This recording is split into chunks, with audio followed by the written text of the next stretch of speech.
The US, UK and Australia. France was enraged to be cut out of that deal. So part of the president's focus this week in Washington was to pick up the pieces.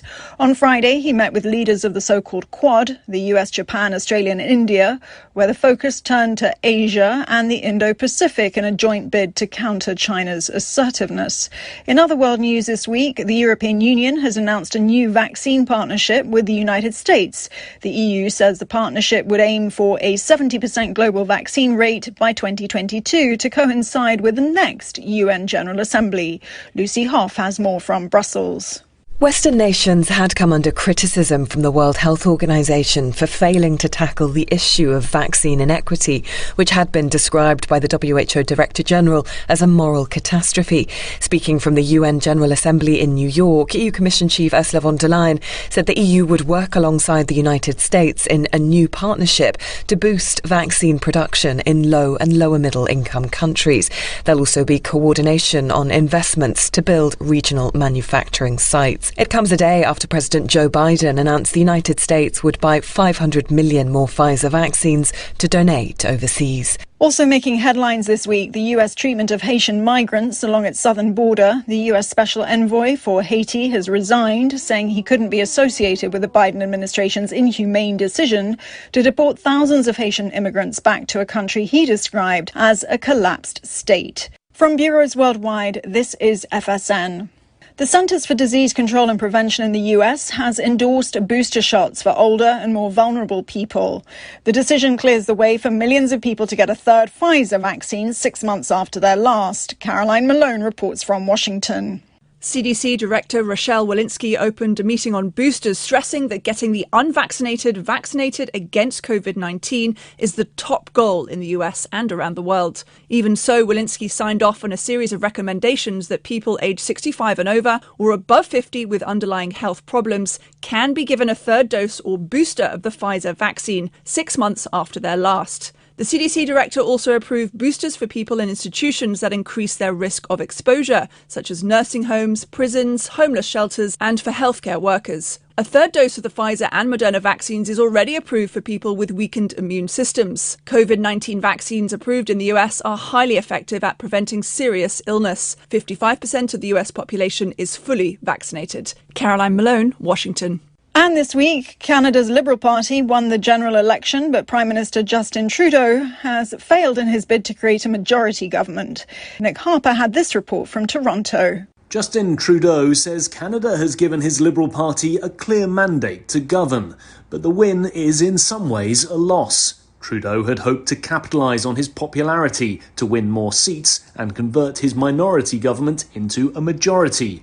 But that didn't happen, and by calling an election during the pandemic, which angered some Canadians, an election that cost almost $500 million, there are now accusations he wasted everyone's time and money, and background noise about whether he's still the right man to be leading his party and his country. I'm Nick Harper in Toronto. And that was a look back at the week's top stories. I'm Nina Maria Potts in Washington.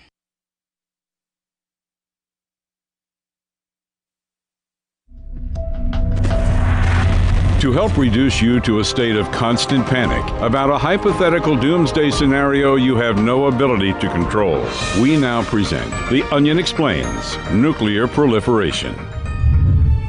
The world's nuclear facilities are safeguarded by a bunch of really huge guys. We're talking absolutely jacked. With one of these muscle freaks stationed outside every missile silo and uranium processing plant worldwide, there's no way to get anywhere close to a nuclear complex without getting your ass beat. This nuclear facility in Siberia is rumored to be among the most secure in the world because they have like 6 of these. And you can just forget about hijacking a nuclear submarine, too, because all of them have these totally roided up dudes that'll just swim up to you and choke you out. This is the Onion News Network.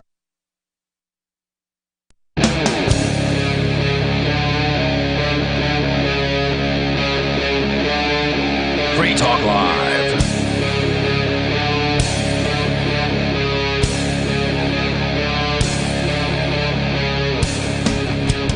Captain's log, start date 09262021. It's Sunday, bitches. That means the Reverend is in the chair. Amen. Not the electric chair. It is Free Talk Live. It's talk live. And it's live. The telephone number, if you'd like to join, because this is a live call-in talk radio program, is 603-283-6160. Again, 603-283-6160. Dial at your own peril. Indeed. In the studio tonight, it's myself, the Reverend Captain Kickass. Joining me, Nikki Sunshine. And Richie Rich. It's been a while since I've done a show with either of you, and, well, I'm glad to be here. Yep. Me too. Thanks for having me on your show. No problem. Glad to have you back, Captain. Do you want fries with your Vax? No. Do you want fries with your Vax? No thanks. I'll take the fries, though. Do you want that supersized? Original recipe? Extra crispy? Can I get it animal style? I don't know. Oh, I wonder if they have, like, the Vax Happy Meal. Is it like poutine where there's, like, gravy on it? I remember the adult Happy Meal. The adult Happy Meal? For a while, you could order an adult Happy Meal. They give you, like, a Steely Dan with your Happy Meal or something instead of the kids' toy? It was a salad with a side water. Oh. It was very depressing. I was thinking of, like, you guys know the band Steely Dan? Of course I do.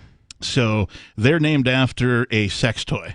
Okay. They found this sex toy when, I don't know, they're helping somebody move. I don't know what the exact tale is, but they found this thing, and somehow it got nicknamed Steely Dan, and somehow they were like, that's a great band name. So, yeah. Anyway. I'm Googling it. Be careful, because you might, I recently watched Barbarella. Had no idea that's where Duran Duran got their name from. Clutch actually has a song... I'm trying to remember the name of it, but it's In Walks Barbarella, Set to Stun, or something like that, in one of their songs. At any rate, this is from Business Insider, and this, I guess I can't really be amazed or flabbergasted.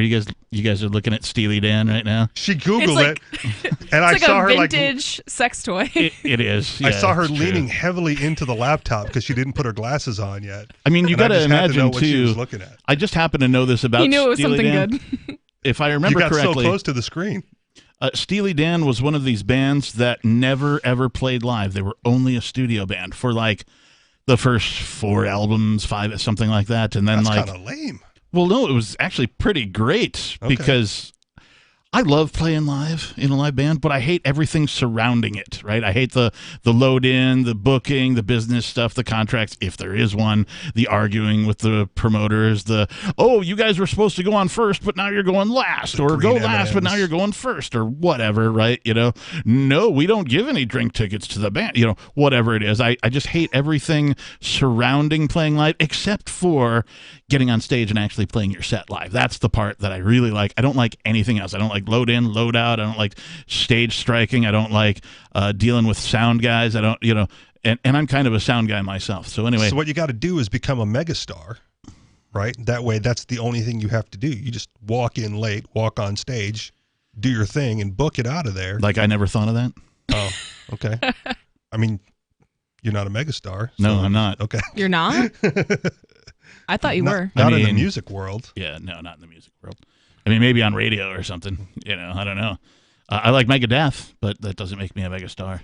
At any rate, Steely Dan was a studio act. And that means they would just get together in the studio and write all their stuff in the studio and make it as good as they possibly could and then release that. And they would make their money off of selling the actual reproductions, the vinyl, if you will, the 70 or the 33 1/3, right? The actual vinyls. Back in the day when, like, you could do that. There was, yeah. I mean, you could probably still make like a reel-to-reel bootleg recording of the vinyl, but at any rate, so I respected them for. And then one day they were like, okay, we need some sort of an uptick in our income. We're finally going to play a live show, and so they did their first, and it was a big deal, right? They booked arenas, and they did, anyway. I remember successful. My dad had a brother or a cousin or someone in the family who like made bootleg vinyls, but it would play from the inside out because that's how he did it. Oh, they recorded in reverse? Somehow that's how cool. It is cool. That's what it's called, chording the little grooves that are in the record so that it plays from outside in. But for whatever reason, the way he did it to get the bootleg was to do it the opposite. Interesting. I don't know. I'm older than you guys. I don't know by how much, but there was a time when people would bootleg American music to the Soviet Union, Russia, as it were, because Levi's jeans were outlawed and you couldn't have rock and roll and all this kind of thing. And what they did is they would take X-ray. I'm going to call it paper, but that's the wrong word for it. But whatever they print X-rays on, and they would just play a vinyl record on deck one, and they would cord the X-ray. And so sometimes in Russia you would get a record that's like labeled, I don't know, Steely Dan, for example, and it would be square because that's just how they cut the X-ray film, whatever it is. But if you put it on your 33 1/3 and put the needle down on it, you played rock and roll. There was like Beatles and Rolling Stones and all that kind of stuff that were bootlegged in this way, which is something you can only do with like the analog medium. You can't really do that, the digital medium. But it was interesting to me that they found a substitute for vinyl that they could cord or record. That's where the word record comes from. A different material that worked as a bootleg. Now, you lost at least a generation of quality, if not more than that. And so it was, sometimes they'd come out poorly because it's bootlegged. Yeah. Right? And it'd be more staticky and more, with the needle and all that kind of stuff. But still, rock and roll made its way into the closed down Soviet Union / Russia. That's awesome. Back in the 80s before, actually, that all came tumbling down. I've seen a picture of one of those on probably Reddit within the last month or so. Oh, nice. Yeah. I saw something about it in a documentary. Okay. I think it was like just a rock and roll history documentary where they covered how rock and roll made its way into the Soviet Union. And they talked to people who actually were the bootleggers and how they'd have to smuggle this stuff and watch out for the man and, all that kind of stuff.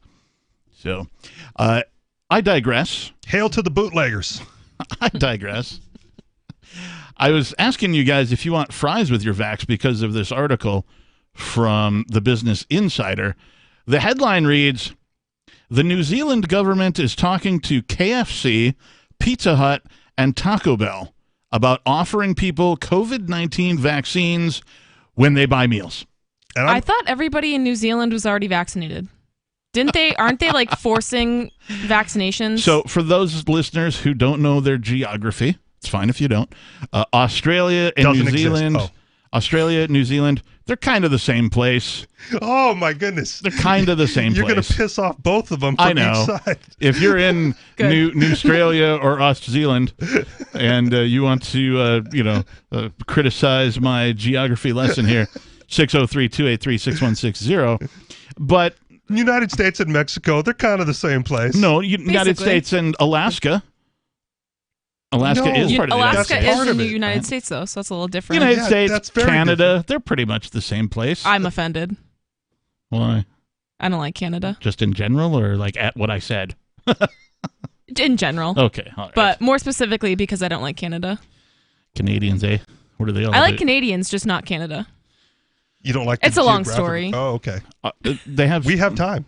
This is. I'm going to piss them off even further and say Australians and New Zealanders have similar accents. They do, though. They do. Not to them, they don't. As with to them, they're like, no, I could totally tell the difference. Of course they can, because it's local to them. Yeah.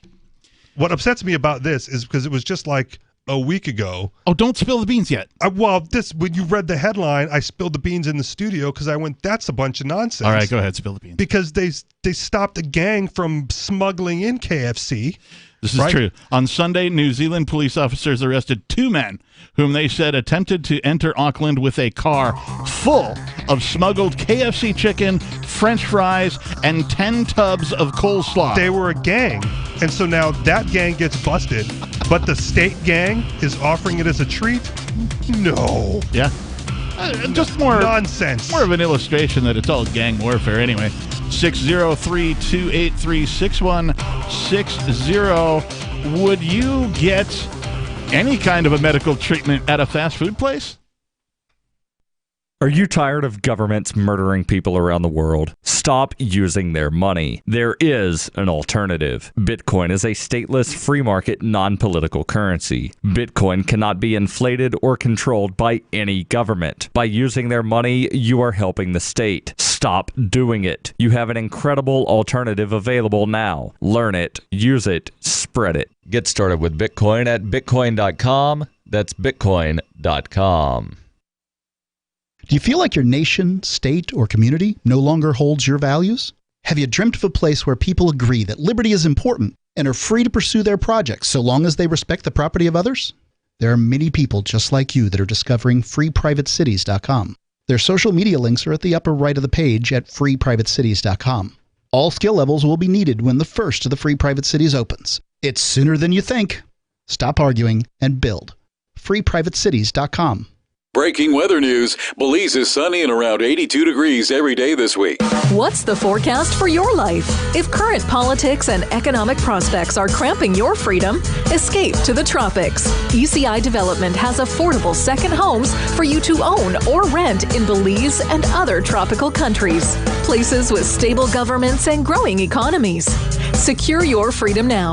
To find out more, send an email to ftl@ecidevelopment.com. After a devastating war, the alien visitors were driven back, and their willing human collaborators were left behind to face the music. When Emma Jean Anderson's ex-lover springs her from prison, Nathan Foster and his 14-year-old nephew Ben are tasked with bringing the pair to justice. An easy enough job until they discover something is inside Emma Jean, and the fate of the planet hangs in the balance. The Family Business by Mike Coopery from BaneBooks.com. So the protection of life, liberty, and property is what the Free State Project is all about. But it's an effort to move 20,000 people who understand. It's about demonstrating to the entire country that, yeah, we can have a free market, a truly free market. Making it just a freer, great place to live. It's the world's largest voluntarist libertarian community, and it's only getting bigger. That's amazing, to be able to move to a place where other people passionately believe in being free and independent. What the Free State Project is managing to do, though, is to put their money where their mouth is. It's physically getting up across the country and saying, let's go someplace and let's demonstrate the power of these ideas. There's a lot of kind of philosophy that surrounds liberty. There's a lot of thinking about it and talking about it. But here in New Hampshire, people are doing it.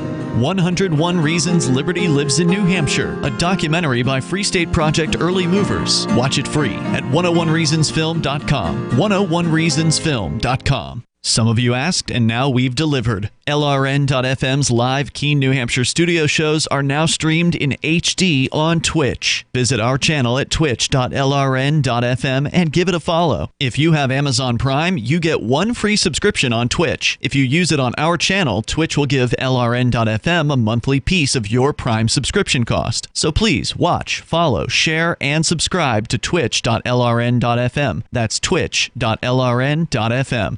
So you've signed the Shire Society Declaration and are planning your move to New Hampshire to be around more liberty-oriented people. Next, sign up for the Shire Society Forum at forum.shiresociety.com. There are a bunch of people there who are already in the Shire, and they want to meet you. If you're already in the Shire physically, you should also come by the forums. Remember, not everyone uses Facebook. New people are signing up for the Shire Society Forum every month, so drop in and say hello at forum.shiresociety.com. Do you appreciate what we do? Help us advertise, market, and promote for just $5 a month at amp.freetalklive.com.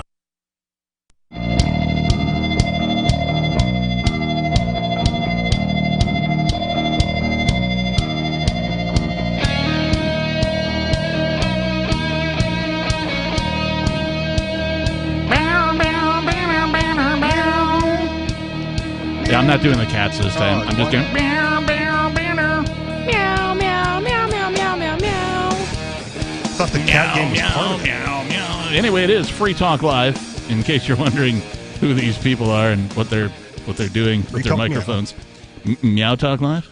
Free Meow Talk. Oh, there we go. Free Meow Live. Free Talk Live, freetalklive.com. 603-283-6160. That's a telephone number for those of you who don't know. Did you know you have to start dialing 10 digits pretty soon? I mean, you already do. No. If you dial from like a 603 to a 603 number, you technically don't have to dial all 10 digits. Really? Okay. And soon you're going to have to. That may be true in New Hampshire, but in other places it's already not true. Okay. There are places where if you dial... So Washington State, for example, has two different 425s. Right, so there's a Seattle area 425 on the north side, but then there's also an Eastern Washington 425, and if you dial... See, that was a 509. Right, there's also the 509, and then there's the 206 and the 253, which it used to be when you were in 425, you could just do 4, 5, 6, 7 digit dialing instead of 10 digit. You didn't have to include the area code. But when 425 went to the north end, anyway, these are called area code splits. I know a little bit about this. Everywhere in the North America that's on a 10 digit numbering plan will have to dial 10 digits from now on at some point in the very near future. You are correct. Very near future. You are correct. Just sprung on people. The whole reason that that's going into effect is because of something that the FCC put into place some time ago. It's just that the telcos are finally getting around to it. They did the same thing with toll-free numbers. It used to be back in the day that only 800 numbers, 1-800, whatever the number is, those were the only toll-free numbers, and then they went, we're running out of numbers, so they decided to make 888 a toll-free number. 877 was next, along with 866, and 855 came along next, and this was all, I think, in 96 when they said, okay, all these different, they're called NPAs, NPA and XXs, when all these different numbers were going to be toll-free, but they were only able to implement one at first, so it was 800 and then 888. Then it was 877 and 86. Right, 900 came in around the same time. So it takes, like, government decrees a thing, and then it takes them like a decade to implement it because government is dumb. I'm kind of glad it took a decade. Who wants to dial an extra 3 digits on every phone call now? I've been doing that this whole time. I had no clue. The town I grew up in, you could dial just 4 digits for somebody in your neighborhood. You didn't have to dial the area code or the exchange, the exchange, the NXX. Yeah. You could just dial 4. So, like, if I needed to call the neighbor's house for some reason, I just needed the last 4 digits, and I could actually dial with a rotary phone. That's how old I am. Now you have to dial 10. It's like more than twice the amount of dials. Yeah. Well, you know, human beings don't really have to actually dial much of anything. They just plug it into their phone and hit save, and then they click a button and it dials it for them. So humans really aren't being put out. That's why those extra 3 digits feels like a lot. Because you have to enter 3 more digits one time. You may think so, Captain, but I call a bunch of customers for my job. And that's a lot of dials. Smile and dial? Because they're not all plugged into my phone. Okay, before we continue, I have to tell the listeners that Bitcoin.com is the best source for learning about cryptocurrency. You could go there now and click on Get Started at the top of the page. Once you do that, you'll find all sorts of valuable information neatly organized to suit your needs. There's no longer an excuse for ignoring this important world-changing information. If you're already a knowledgeable crypto user, you can check out news.bitcoin.com to get the latest headlines and all of the news that's relevant to you. Bitcoin.com is your source for everything crypto, like getting a wallet app, mining, trading, and all the latest cryptocurrency news all on a very slick and easy-to-use website. Please visit Bitcoin.com. Only 8 decimal points for Bitcoin? Oh, okay. Yes. Sorry. Carry on. You've wah, wah. you've traveled down the Satoshi hole. Down a rabbit hole. It's just, I'm making stuff up. All right, what were we talking about? Oh, right. Do you want fries with your vax? This bit from New Zealand where their government is talking to KFC, Pizza Hut, and Taco Bell about offering the vaccine for COVID when they buy meals. None of which really sells fries, unless you can like the nacho fries from Taco Bell.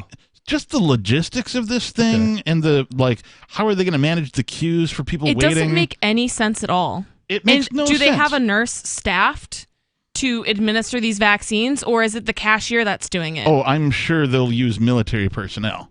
Yeah. Because of they're trying to do the right thing for all the people there. Yeah. Don't even get me started on how the military personnel that they were having administer the vaccines in the first place have no clue what they are doing and are giving people bursitis and just not administering them correctly, as if you'd want it in the first place. But the whole thing is just so over the top, comical. I think Peakless Mountaineer last night mentioned, he's like, dude, we're living in like a B movie. Oh, gosh. And I thought about it for a while, and I'm like, I've seen some really bad B movies. And I'm like, you're right. Reality does kind of resemble a B movie right now. You missed out a few weeks ago. We were talking about Velocipaster. Velocipaster. Because ironically enough, both Arya and I had seen that movie. That does not surprise me. Wow. So New Zealand is talking to fast food brands about offering people vaccines with their meals. These are the bullet points from the top of the article. Auckland ended a harsh lockdown on Tuesday. The country wants to avoid future lockdowns. So they say. I don't believe them. No, because New Zealand is committed to COVID-0. It gets, they don't want to avoid anything. They don't. They want to make it permanent. So they are, and Auckland, the country's largest city, eased a harsh 5-week lockdown on Tuesday, allowing fast food restaurants to restart delivery services and socially distanced sales. So unlike in the U.S., when everybody went into lockdown, you could still go through the drive-thru and or get your DoorDash, right? That kind of a thing. Which doesn't help stop the spread, by the way. In New Zealand, they just shut them down, apparently. How gross do you think that delivery McDonald's is? Like, as if it wasn't already, like, stale and disgusting through the drive-thru. Now you have to wait an extra, 30 minutes to get your McDonald's. I mean, I'm kind of a fast food connoisseur, so I kind of like that stuff. I'll take it through the drive-thru. I'll take it leftovers the next day, microwave. There's nothing worse than leftover McDonald's. Dude, you just load it up. It'll last for at least 20 years. Right, but it is not delicious in any way, shape, or form. With enough ketchup and garlic salt, man, those fries are not too bad. Oh, man, leftover. No, McDonald's fries are only good right when you get them and if they're piping hot. Which is why when you do it as leftovers, you got to put a lot of ketchup and garlic salt. This is triggering me. No, I'm going to sorry. leave. Don't leave. Don't leave, Nikki. We're only in the first half hour of the show. All right, I guess I'll stay. All right. Fast food is delicious. Richie Rich. What? I'll leave Nikki alone. Don't make me pull this show over, you two. I swear, if I have to pull this talk show over, you guys are really going to hear it. Just eat the French fry. It's good for you. Richie. It's a vegetable. No! Nikki, give Richie your French fries. You don't like them. I'll take He'll eat them. 603-283-6160. If Krispy Kreme did a dozen donuts instead of a singular, I might be vaccinated right now. Just saying. What if Krispy Kreme offered the vax right in the donut shop? I would still need a dozen donuts. This is Free Talk Live. More coming up.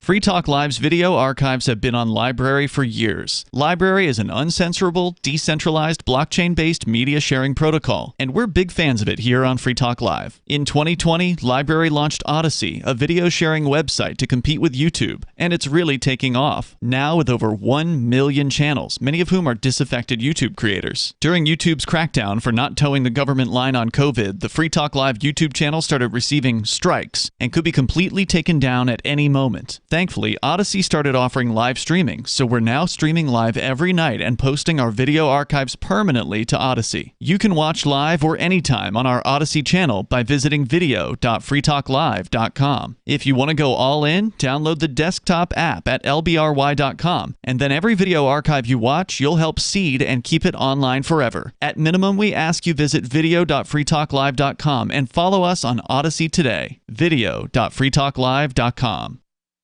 From Feature Story News in Washington, I'm Nick Harper. German citizens have been casting their votes in the election that will decide who replaces Angela Merkel as Chancellor after her 16 years in power. But while polling stations have closed, it could still be a long time before we know who will lead the Bundestag. Exit polls have placed both the centre-right CDU and the centre-left SDP neck and neck. Ever since Laura Macon-Isherwood reports from Berlin.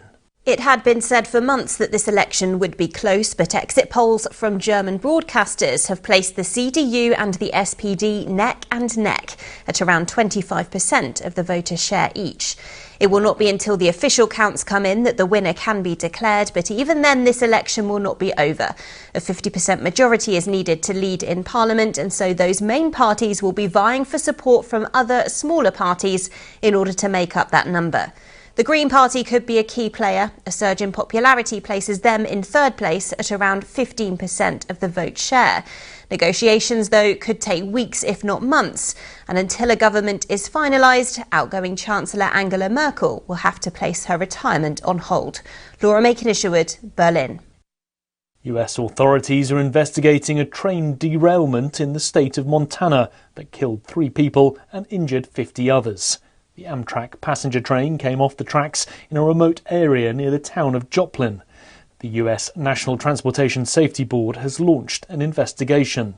Reporter Jake Ward says the train derailed in good weather and on a straight stretch of track. Several helicopter flights had to fly the most severely injured to trauma centers elsewhere in the state. Typically, derailments that we've seen as a result of high speeds have happened on curves. US President Joe Biden says he intends to get a COVID-19 booster shot in public soon. He's aged 65 and previously received the 2 Pfizer doses, putting him in a category eligible to get an extra jab. The booster rollout started this weekend, but confusion remains about exactly who is eligible. Last week, the director of the Centers for Disease Control and Prevention, Rochelle Walensky, overruled her own agency's recommendation, saying those working frontline jobs in healthcare, schools or supermarkets are also allowed to get the booster. Speaking to CBS, Walensky said the CDC is still hoping to approve boosters for all Americans. The science may very well show that the rest of the population needs to be boosted, and we will provide those guidances as soon as we have the science to inform them. But plenty of people in the US have already admitted to getting an extra dose early, often pretending to be unvaccinated in order to get an extra shot. From Bureaus Worldwide, this is FSN. Our Matrix server is about as free as internet chat can be. Join the existing rooms or create your own at chat.freetalklive.com.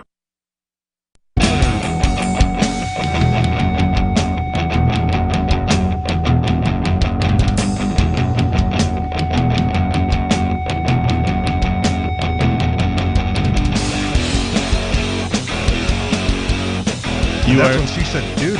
I'll take 2. Oh boy, it's going to be one of those shows. The name of the show is Free Talk Live.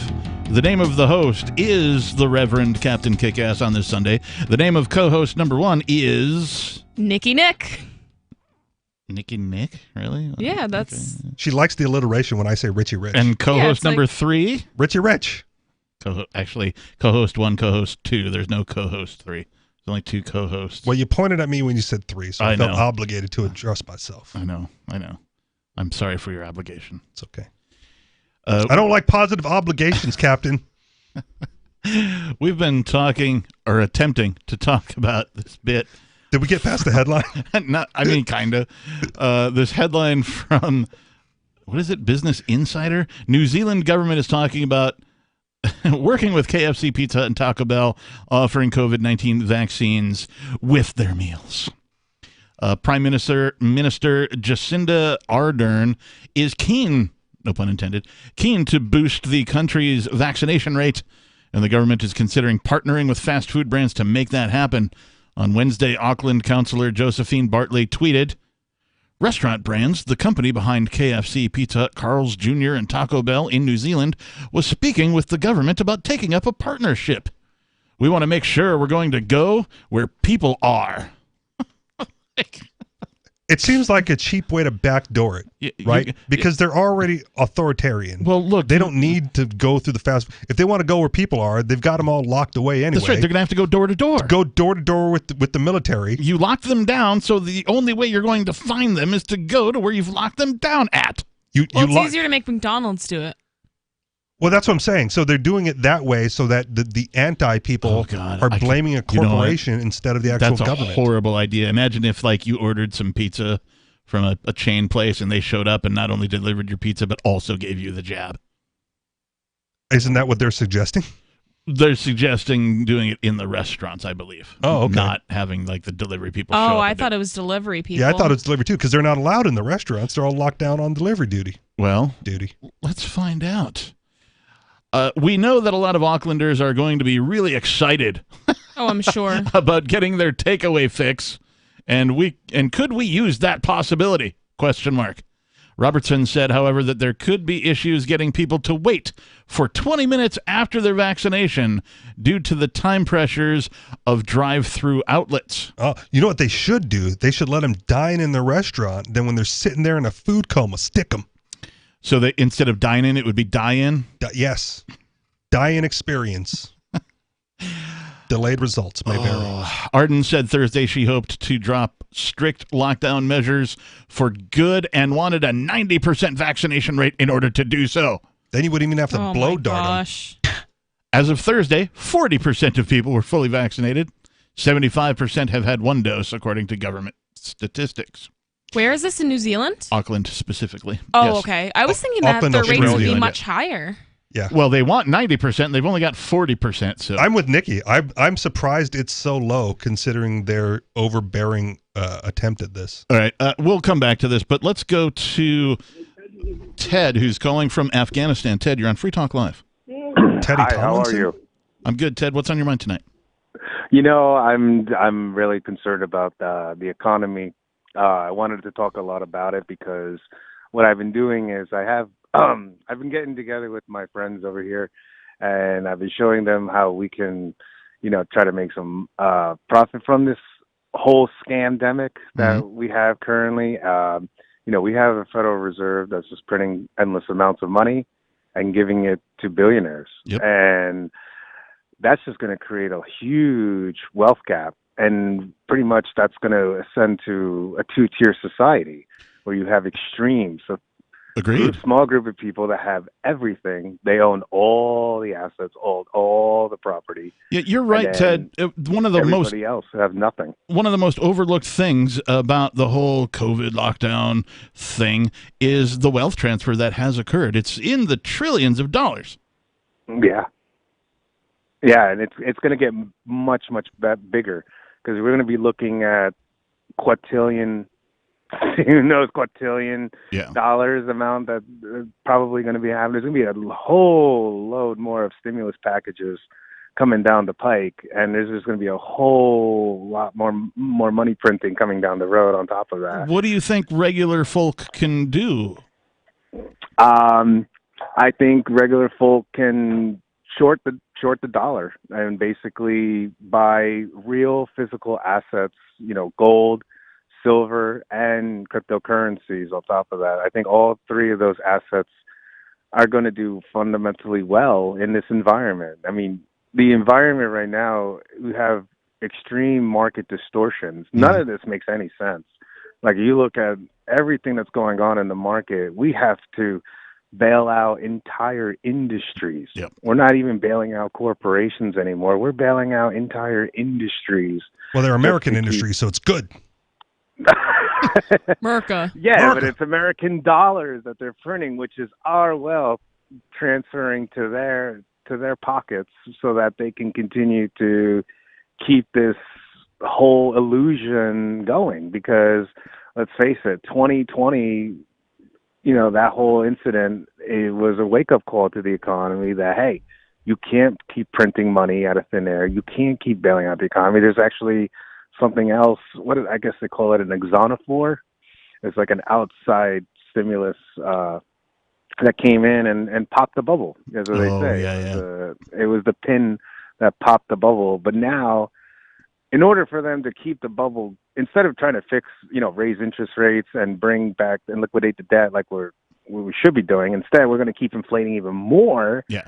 Just to keep the air flowing, and then it's just going to get so unbelievably bad. And, go ahead, Kevin. Ted, I just want to ask, how are you listening to it? Are you listening online or are you listening on satellite? Because I know there isn't a radio station online. Okay. And then, Richie Rich, you had a... Oh, I was just saying, one of the good things for you, Ted, is that you're knowledgeable about the situation and can act accordingly. So throughout all of this, nonsense, what I have recommended to friends and family is to observe the fact that somebody is going to get wealthy out of this whole thing, right? Yeah. And there's no reason that it can't be you, even though they're giving it away to millionaires. If you were open to the opportunity of finding a way to get wealthy. Take advantage of the situation. Take advantage of the situation. Take advantage of the situation. And exactly. if you're able to see what is coming down the road, then you can strategically place yourself in a position now to take advantage of that situation as it comes to light. Mm-hmm. And I like how you mentioned, Ted, about investing in cryptocurrency, because when the dollar really does keep crashing, the value of cryptocurrency is going to skyrocket. So everybody who invested early, even now is still early to invest in cryptocurrency. It's not too late. So everybody who is investing in cryptocurrency right now, you're going to be ahead of the game when the economy really does collapse. And Captain Kickass has goldbacks poking out of his shirt pocket. Yeah. I do. I was going to mention those to you, Ted. Are you familiar with goldbacks? I know you mentioned gold and silver. I haven't. I think I remember they're doing that in Utah. So they're doing it in several states. I mean, they're basically spendable gold. What they do is they put, like for the single, it's 1/1000th an ounce of gold into a flat thing that they laminate. Yeah. It kind of looks like a spendable thing, but it's 1/1000th an ounce of gold. They've done the Utah Goldback, they've done the Nevada Goldback, and they've done the New Hampshire Goldback. Now, you can spend these anywhere. Just because it says Utah doesn't mean you can't use it outside of Utah or New Hampshire. You can use, you can use them wherever anybody accepts them. But for the first time, we have spendable gold. And thanks for the call tonight, Ted. We appreciate it doesn't have to be like getting into an investment, right? Because when the mask mandates came down, my mom started sewing masks. Yes. So. Right. Yeah.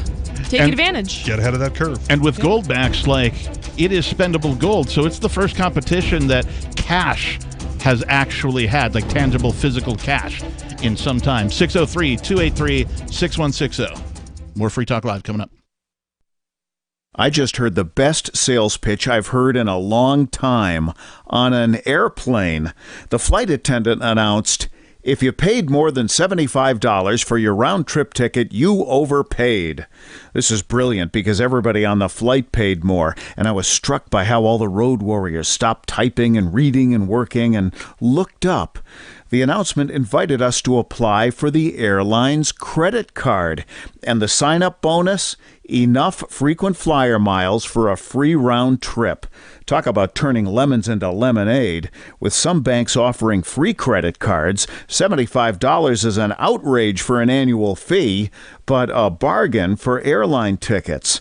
For more tips on communicating more effectively, hit survivalspeech.com, where you can see how I got the CEO of another major airline to shower me with freebies.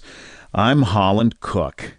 The new 4th edition of Healing Our World, The Compassion of Libertarianism, will take your understanding of liberty to a deeper level and has over 1,300 updated references, new cartoons, and a foreword by Dr. Ron Paul. With discounts for multiple book purchases, the 4th edition of Healing Our World is a great gift for the liberals, pragmatists, environmentalists, and Christians in your life who think libertarianism is cold-hearted. Get yours today at healing.freetalklive.com and use promo code FTL for a $5 discount. If you want to know the latest about Free Talk Live before we go on the air, all you need to decide is how you want it delivered. It's your choice. Visit news.freetalklive.com to receive our usually weekly news updates by email. Plus, we have a Twitter account at twitter.freetalklive.com, and you can follow us on the decentralized Mastodon platform at toot.freetalklive.com. So please follow us at toot.freetalklive.com and sign up for our emails at news.freetalklive.com. Free Talk Live. They have to pass a law that all the guns that are currently there have to disappear in a puff of smoke. That's what they have to do. Oh, wait, you mean the bad guys won't actually give up their firearms when the authorities come around to confiscate them? It doesn't really matter that they won't give up their firearms because we're going to pass a law. Oh, because we pass a law, they'll just all disappear. Right, yeah. Man, it's just amazing how powerful laws are. Yes. How just laws aren't a bunch of dumb crap written on paper. They actually do something. It's really, really stupid. What will be stupid is if they vote for it. Yeah, if take our guns. You know, these criminals with the guns are going to kill people. Yeah, they already are, apparently. And if you don't have a weapon of your own, you're just as good as dead. Once the laws go into effect, that there shouldn't be any weapons anymore because then they know that the good people don't have weapons. Free Talk Live, 7 nights a week from 7 to 10 Eastern, live on the Liberty Radio Network at LRN.FM. The LRN.FM social media channels have been revamped. We've eliminated Facebook and focused on other platforms like Twitter and Mastodon, the decentralized alternative to Twitter. On our accounts, you'll find posts from multiple LRN.FM show hosts together in one place. Follow us on Twitter at twitter.lrn.fm, or better yet, move to the decentralized Mastodon social media platform at toot.lrn.fm, toot.lrn.fm. I think you'll like it. Are you tired of your taxes funding endless occupations around the world? Antiwar.com is run by people who understand that wars abroad become wars at home, wars on our freedoms. Antiwar.com is dedicated to bringing you the latest in news, views, interviews, and reviews from the top movers and shakers in the anti-occupation movement.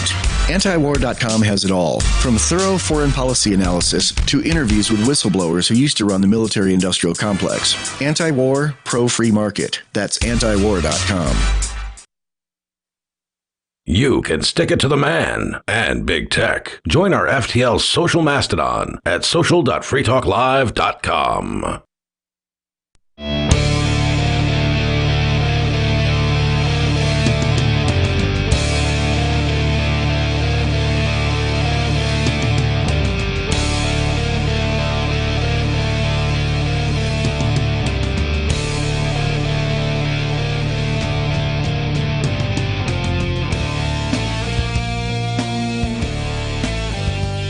Welcome home. May I take your order, please? Yes, I'd like the McCovid value meal, supersized.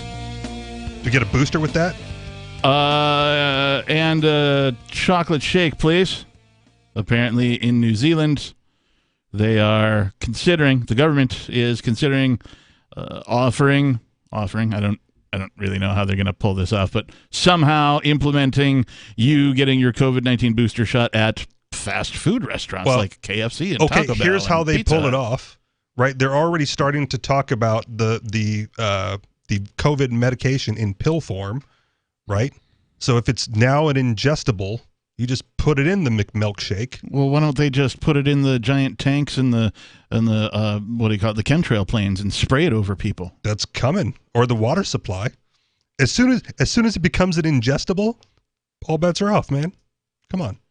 Like they're not going to find a way to get you to take it involuntarily? Demand for fast food has been high in Auckland since the lockdown restrictions were reintroduced last month, prompting some people to try and get their fill by any means necessary. We already talked about the police busting some people who were smuggling a car full of smuggled KFC chicken, French fries, and 10 tubs of coleslaw. See, in New Zealand, it's smuggling. Here, that's your Uber driver. Right. Why do they need to smuggle it? I kind of missed that part. So not all areas were locked down in the same degree, right? So like the large cities were way more locked down, and so people could, if they could figure out how to travel and not get busted, they could go, into the burbs or into the rural areas where like a thing like KFC was open, order a whole bunch, chuck it in their trunk, and then try to drive back to the more locked down areas, hence the smuggling. And deliver it to the people who wanted it for a tidy profit, because they were gang members. Which is just the market responding to circumstance. I agreed. Yeah. But they were busted. I can't imagine at any point in my life fast food being contraband. Like I'm almost 50, and like I can't imagine this. I can't imagine never taking McDonald's into a movie theater. No. Oh. I mean, I've taken like my own treats and stuff into the movie theater, but that's not at this level. It's contraband, man. That's not at this level. Just saying. It's not at this level. Okay. I mean, I'd sneak booze into the movie theater before anything else, right? A little flask in the pocket. Order up a large whatever it is, and then, open it up and, pour yourself. The Fonz all of a sudden? Nikki Winkler on Free Talk Live. Hey. All right, let's go to the phones. We've got David in New Mexico. David, you're on Free Talk Live. Hey, the last couple of weekends I've been giving you the little play-by-play of how they do you in the family and children's courts in New Mexico, and I wanted to give you the next little vignette that follows right after that, which answers the logical question of what happened next. And in a nutshell, if you remember, I had split up with my kid's mom, or she split up with me. Yep. She found a new dude, married him, and they tried to push me out of my kid's life by terminating my parental rights and adopting my kids to him. A common tactic. Yep. Exactly. And names are important. Judge Mrna Zamora in the state of New Mexico had put me on trial for my own children, and she sided against me and terminated my parental rights and adopted my kids to the stepfather. And I appealed that decision to the New Mexico Court of Appeals, where I won a 3-judge panel decision unanimously in my favor, Wexler, Bustamante, and Kennedy, Rod Kennedy writing. Yep. And so I overturned that Mrna Zamora. They told her that she had violated the law, and they vacated her ruling and remanded it back to that same court where Judge John J. Romero Jr. was now presiding over my case. And the order from the Court of Appeals was to that we overturn this and we remand it back to you for appropriate action. And so what I succeeded in doing was filing a motion for reunification therapy between myself and my children, which was ordered, and I went to meet with the reunification therapist, and having been through the ringer over the last few years and discovered that the so-called experts that work with the courts often are not there to help you. They work hand in hand with the courts to accomplish whatever the court's mission is. Right. My BS detector was on high alert. I detected some BS, and I called the woman on what I considered to be her BS, and I gave her this legal notice, and I said, I'm giving you now an actual constructive legal notice here face-to-face, verbally, orally, that if you wrongfully damage my relationship with my children at all, I will sue you. Right. And upon getting that legal notice, she decided that she didn't want to work with me anymore. Probably a smart move. And so it goes back to court. And here's where we pick up that's new. And this has happened multiple times to me, and you got to be on guard for this. The court. Now, if you're a medical patient and you need to have some procedure, generally you might like a second opinion, right? And you might like to go to absolutely. And you might like to go to a provider of your choice, one that you like, one that you believe in.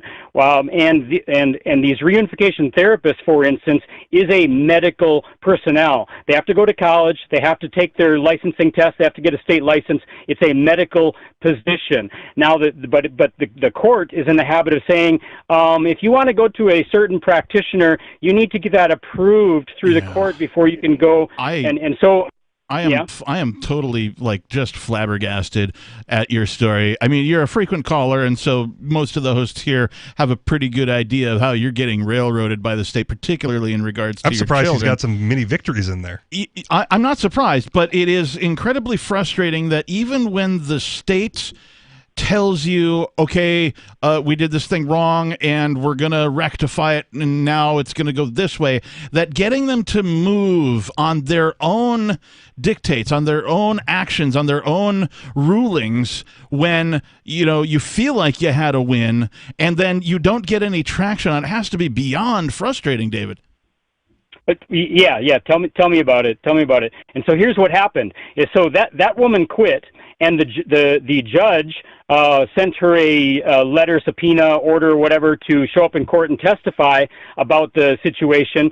And she, on advice of her attorney, defied the court order to show up and testify. And nothing ever happens when experts do that. They don't get prosecuted for it in most cases. And so then I filed another motion to replace that therapist who quit. And what happened then is Judge John J. Romero Jr. just ignored my motion. And also the court-appointed attorney that was then working for me. I was pro se for a moment in that instance, and then I was represented again. And then the court-appointed attorney failed to take any action whatsoever to defend my case. Right. And that's where it has been stalled now for all of these years, pending further action of one sort or another. Right, because they don't have any incentive. There's no incentive for the court-appointed attorneys to do anything for you. They get paid regardless. Doesn't matter if they take any action for you or not. So what's the next step here? What do you got to do? What's next in line? Well, the next step would be various lawsuits in various courts, and which suits and which courts is a matter of strategy, which has not been finally determined yet. But interesting point on what you just said is the court-appointed attorney, when I questioned him about why he's not doing anything, and here's what he should be doing, the ball is in his court. He said, well, there's no hearing scheduled, so there's nothing for me to do. And I said, hey, idiot, the ball is in your court. Right. You're supposed to be playing offense. Yeah. I have a couple questions for you, David. So is this all new developments since you called last week, or is this just our weekly install of your situation? Is this all new? No, this is nothing new. This is just one more small vignette in a story that's way too long to tell in one sitting. Yeah, that I had a feeling. And have you been able to see your children since all of this has happened? No. I'm so sorry. I said goodbye to him on July 2nd of 2007, not knowing I would never see him again, and I never saw him again. I'm so sorry to hear that. That must be really hard for you. I'm very sorry. Hey, thanks for the call, David. Keep us updated, will you? I have been I've been very interested. He's been calling kind of weekly, of giving us play-by-plays on what's been happening, and it's been a lot. If I'm him, I would also, in addition to worrying about just the legal matters with his kids, I would hire some fantastic kid writer in college to hey, help me document this story, help me put it together, because that has got to be an interesting story that I think needs to be told. And he is not the only one going through this. This is very, very common that this happens to fathers, and it's terrible. More Free Talk Live. Hour number 2 is coming up next.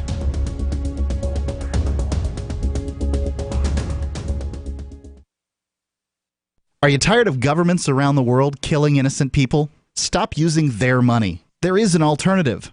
Bitcoin is a stateless, free market, non-political currency. Bitcoin is money that cannot be inflated or controlled by any state. By continuing to use their money, you're perpetuating the killing. Stop doing it. You have an incredible alternative available to you now. Learn it, use it, spread it. Get started with Bitcoin at Bitcoin.com. It's Bitcoin.com. Do you feel like your nation, state, or community no longer holds your values? Have you dreamt of a place where people agree that liberty is important and are free to pursue their projects so long as they respect the property of others? There are many people just like you that are discovering freeprivatecities.com. Their social media links are at the upper right of the page at freeprivatecities.com. All skill levels will be needed when the first of the Free Private Cities opens. It's sooner than you think. Stop arguing and build. freeprivatecities.com. I'm a little obsessed with My Magic Mud. Several years ago, I met Jessica Armand, the founder and CEO of My Magic Mud, and I didn't even know my teeth were coffee stained. A week's worth of use convinced me, and now I use it every 3 or 4 days. It's clinically proven to whiten teeth, and I think it cleans better, too. My Magic Mud's available at most local health food stores, Sprouts, Natural Grocers, CVS, Walmart's Natural Beauty Aisle, but I can get it for you for 20% off with coupon code FTL20 at mymagicmud.com. FTL20 mymagicmud.com. There are lots of ways to listen to Free Talk Live. Our podcast has been around since podcasts began, and now the FTL feed is loaded with content besides our full show archives. Did you know that we make it easy for you to customize your podcast subscriptions? We have different feeds, one that includes only our full shows, one with just the Daily Digest, and our main feed that includes everything. You decide what you listen to. It's quick and easy to customize your feeds at feeds.freetalklive.com. That's feeds.freetalklive.com. You're listening to the live edition of Free Talk Live. Hour number 2 is next after the news here on the Liberty Radio Network at LRN.FM. From Feature Story News in Washington, I'm Nick Harper. German citizens have been casting their votes in the election that will decide who replaces Angela Merkel as Chancellor after her 16 years in power. But while polling stations have closed, it could still be a long time before we know who will lead the Bundestag. Exit polls have placed both the centre-right CDU and the centre-left SDP neck and neck. FSN's Laura Macon-Isherwood reports from Berlin. It had been said for months that this election would be close, but exit polls from German broadcasters have placed the CDU and the SPD neck and neck at around 25% of the voter share each. It will not be until the official counts come in that the winner can be declared, but even then this election will not be over. A 50% majority is needed to lead in Parliament, and so those main parties will be vying for support from other smaller parties in order to make up that number. The Green Party could be a key player. A surge in popularity places them in third place at around 15% of the vote share. Negotiations, though, could take weeks, if not months. And until a government is finalised, outgoing Chancellor Angela Merkel will have to place her retirement on hold. Laura Makin-Isherwood, Berlin. US authorities are investigating a train derailment in the state of Montana that killed 3 people and injured 50 others. The Amtrak passenger train came off the tracks in a remote area near the town of Joplin. The US National Transportation Safety Board has launched an investigation. Reporter Jake Ward says the train derailed in good weather and on a straight stretch of track. Several helicopter flights had to fly the most severely injured to trauma centers elsewhere in the state. Typically, derailments that we've seen as a result of high speeds have happened on curves. US President Joe Biden says he intends to get a COVID-19 booster shot in public soon. He's aged 65 and previously received the 2 Pfizer doses, putting him in a category eligible to get an extra jab. The booster rollout started this weekend, but confusion remains about exactly who is eligible. Last week, the director of the Centers for Disease Control and Prevention, Rochelle Walensky, overruled her own agency's recommendation, saying those working frontline jobs in healthcare, schools or supermarkets are also allowed to get the booster. Speaking to CBS, Walensky said the CDC is still hoping to approve boosters for all Americans. The science may very well show that the rest of the population needs to be boosted, and we will provide those guidances as soon as we have the science to inform them. But plenty of people in the US have already admitted to getting an extra dose early, often pretending to be unvaccinated in order to get an extra shot. From Bureaus Worldwide, this is FSN. With FSN Spotlight, I'm Simon Marks. Today, the growing concerns about a humanitarian crisis developing in Afghanistan. They're being highlighted this week by Jan Egeland, a former top United Nations official who now heads the Norwegian Refugee Council. It's an independent humanitarian organisation that protects the rights of people who have been displaced. The NRC has been working in Afghanistan for many years, but now the Taliban has taken over. Mr. Egeland wanted to see the situation on the ground for himself. He flew into Kabul over the weekend. So I'm now in western Kabul, Afghanistan. The war seems to be over, but the destitution has never been worse. So these boys, this father has nothing now. There is no health care, there is no school, there is no income anymore. All income is gone. This is an economy in free fall. So we in NRC want to have a winterization program so that people survive this winter. We have to give them food, we have to give them heating, we have to help them survive. He estimates there are now more than 3.5 million people displaced in Afghanistan because of the upheaval of the last several weeks, and 18 million needing humanitarian assistance, a picture that will worsen as colder weather sets in and Afghanistan's economy worsens. With FSN Spotlight, I'm Simon Marks. And the main news again. German citizens have been casting their votes in the election that will decide who replaces Angela Merkel as Chancellor after her 16 years in power. Exit polls suggest the 2 main parties are neck and neck. US authorities are investigating a train derailment in the state of Montana that killed 3 people and injured 50 others.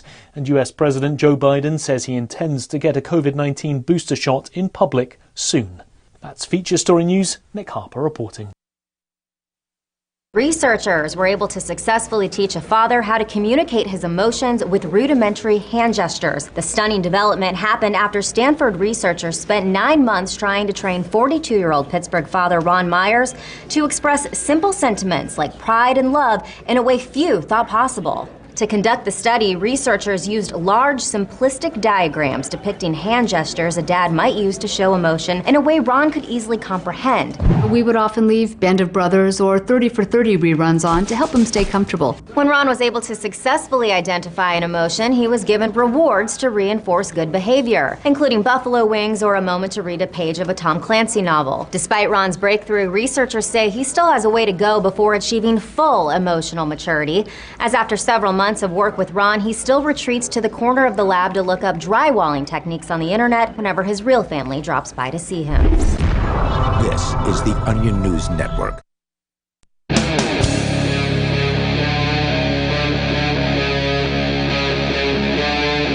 Free Talk Live.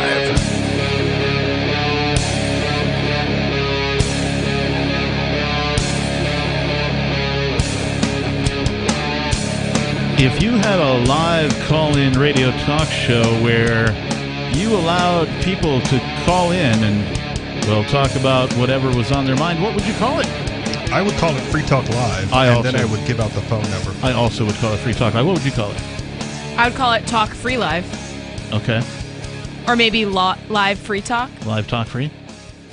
All right. Well, this is Free Talk Live, and we do have a telephone number. It's 603-283-6160 if you would like to join us. Again, 603-283-6160. In the studio, I am your host, the Reverend Captain Kickass. Joining me? And I'm Nikki. And Richie Rich.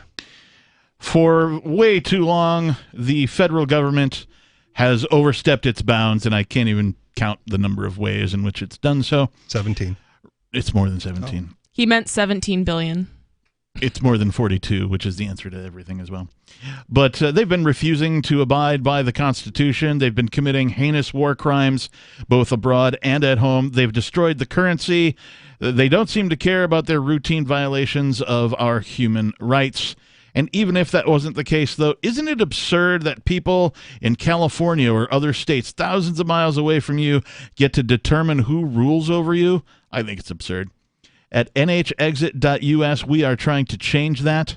We've proposed an amendment to the New Hampshire Constitution that would allow New Hampshire to declare its independence from the shenanigans, warmongering, and economic destruction wrought by the United States government. Sign the petition today at nhexit.us. Let's see New Hampshire exit the U.S. And I like to say, where others have failed, we will succeed. That's a beautiful idea. I love it. I just like that they've gotten it to the point where there's representatives or whomever ready, willing to introduce it. Yeah, it's awesome. I read the verbiage for the first time several weeks ago of the actual proposal. Yeah. I sent it to a couple of friends of mine, not in New Hampshire, and they're like, "Whoa, yeah, is that real?" And I'm like, "Yeah, check it out. Here's the website. Like, this is the actual thing. Like, actual representatives from the state have proposed this." Now, any prior reference to the United States Constitution is now null and void. What? Yeah, and their response was, "Well, I guess New Hampshire really is the live free or die state." Hopefully. Sure is. And I was like, "Amen, brother." We'll see when it goes to a vote how the citizenry actually wants to be. It's early phases, but still, the fact that a representative from the state submitted the thing puts New Hampshire out in front of any other state. Right. Like, there's been talk of Texas, or even California. There's been a couple of other states, I think, that have mentioned we're considering thinking about talking about what it might look like to put a proposal together. New Hampshire was just like, no, here, let's write some words down and propose it. Yeah. It's a huge step. Boom. Huge step. And hopefully, if there continues to be liberty representatives in the local legislature, right, then it's something that, if it can come up every 2 years, since, again, it's unlikely to pass this go-round, as hopeful as I am, right, that they could just keep reintroducing it until they get enough votes or enough representatives or enough whomever to make that thing stick. All right, so in the last hour, in between calls, we were talking about, it looks like New Zealand is trying to work with fast food places to deliver the vaccine, while you're in the drive-thru or while you're going to it doesn't specify how.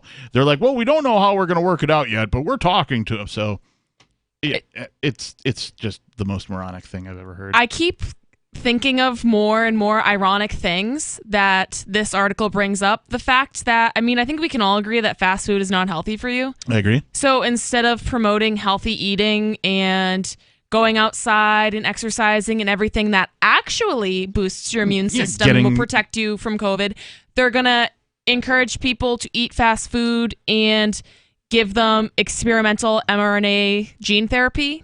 Right, the lockdowns from the beginning. Yeah, and right? they've already done this with, like, we're going to offer you a free beer if you get the shot. Or a Krispy Kreme donut. Right. Which almost got me. Almost got me. Oh, really? Almost got you with the Krispy Kreme? Really? There's no Krispy Kreme in New Hampshire, man. Right, I understand that, but, like, I didn't peg you for such a weak-willed person.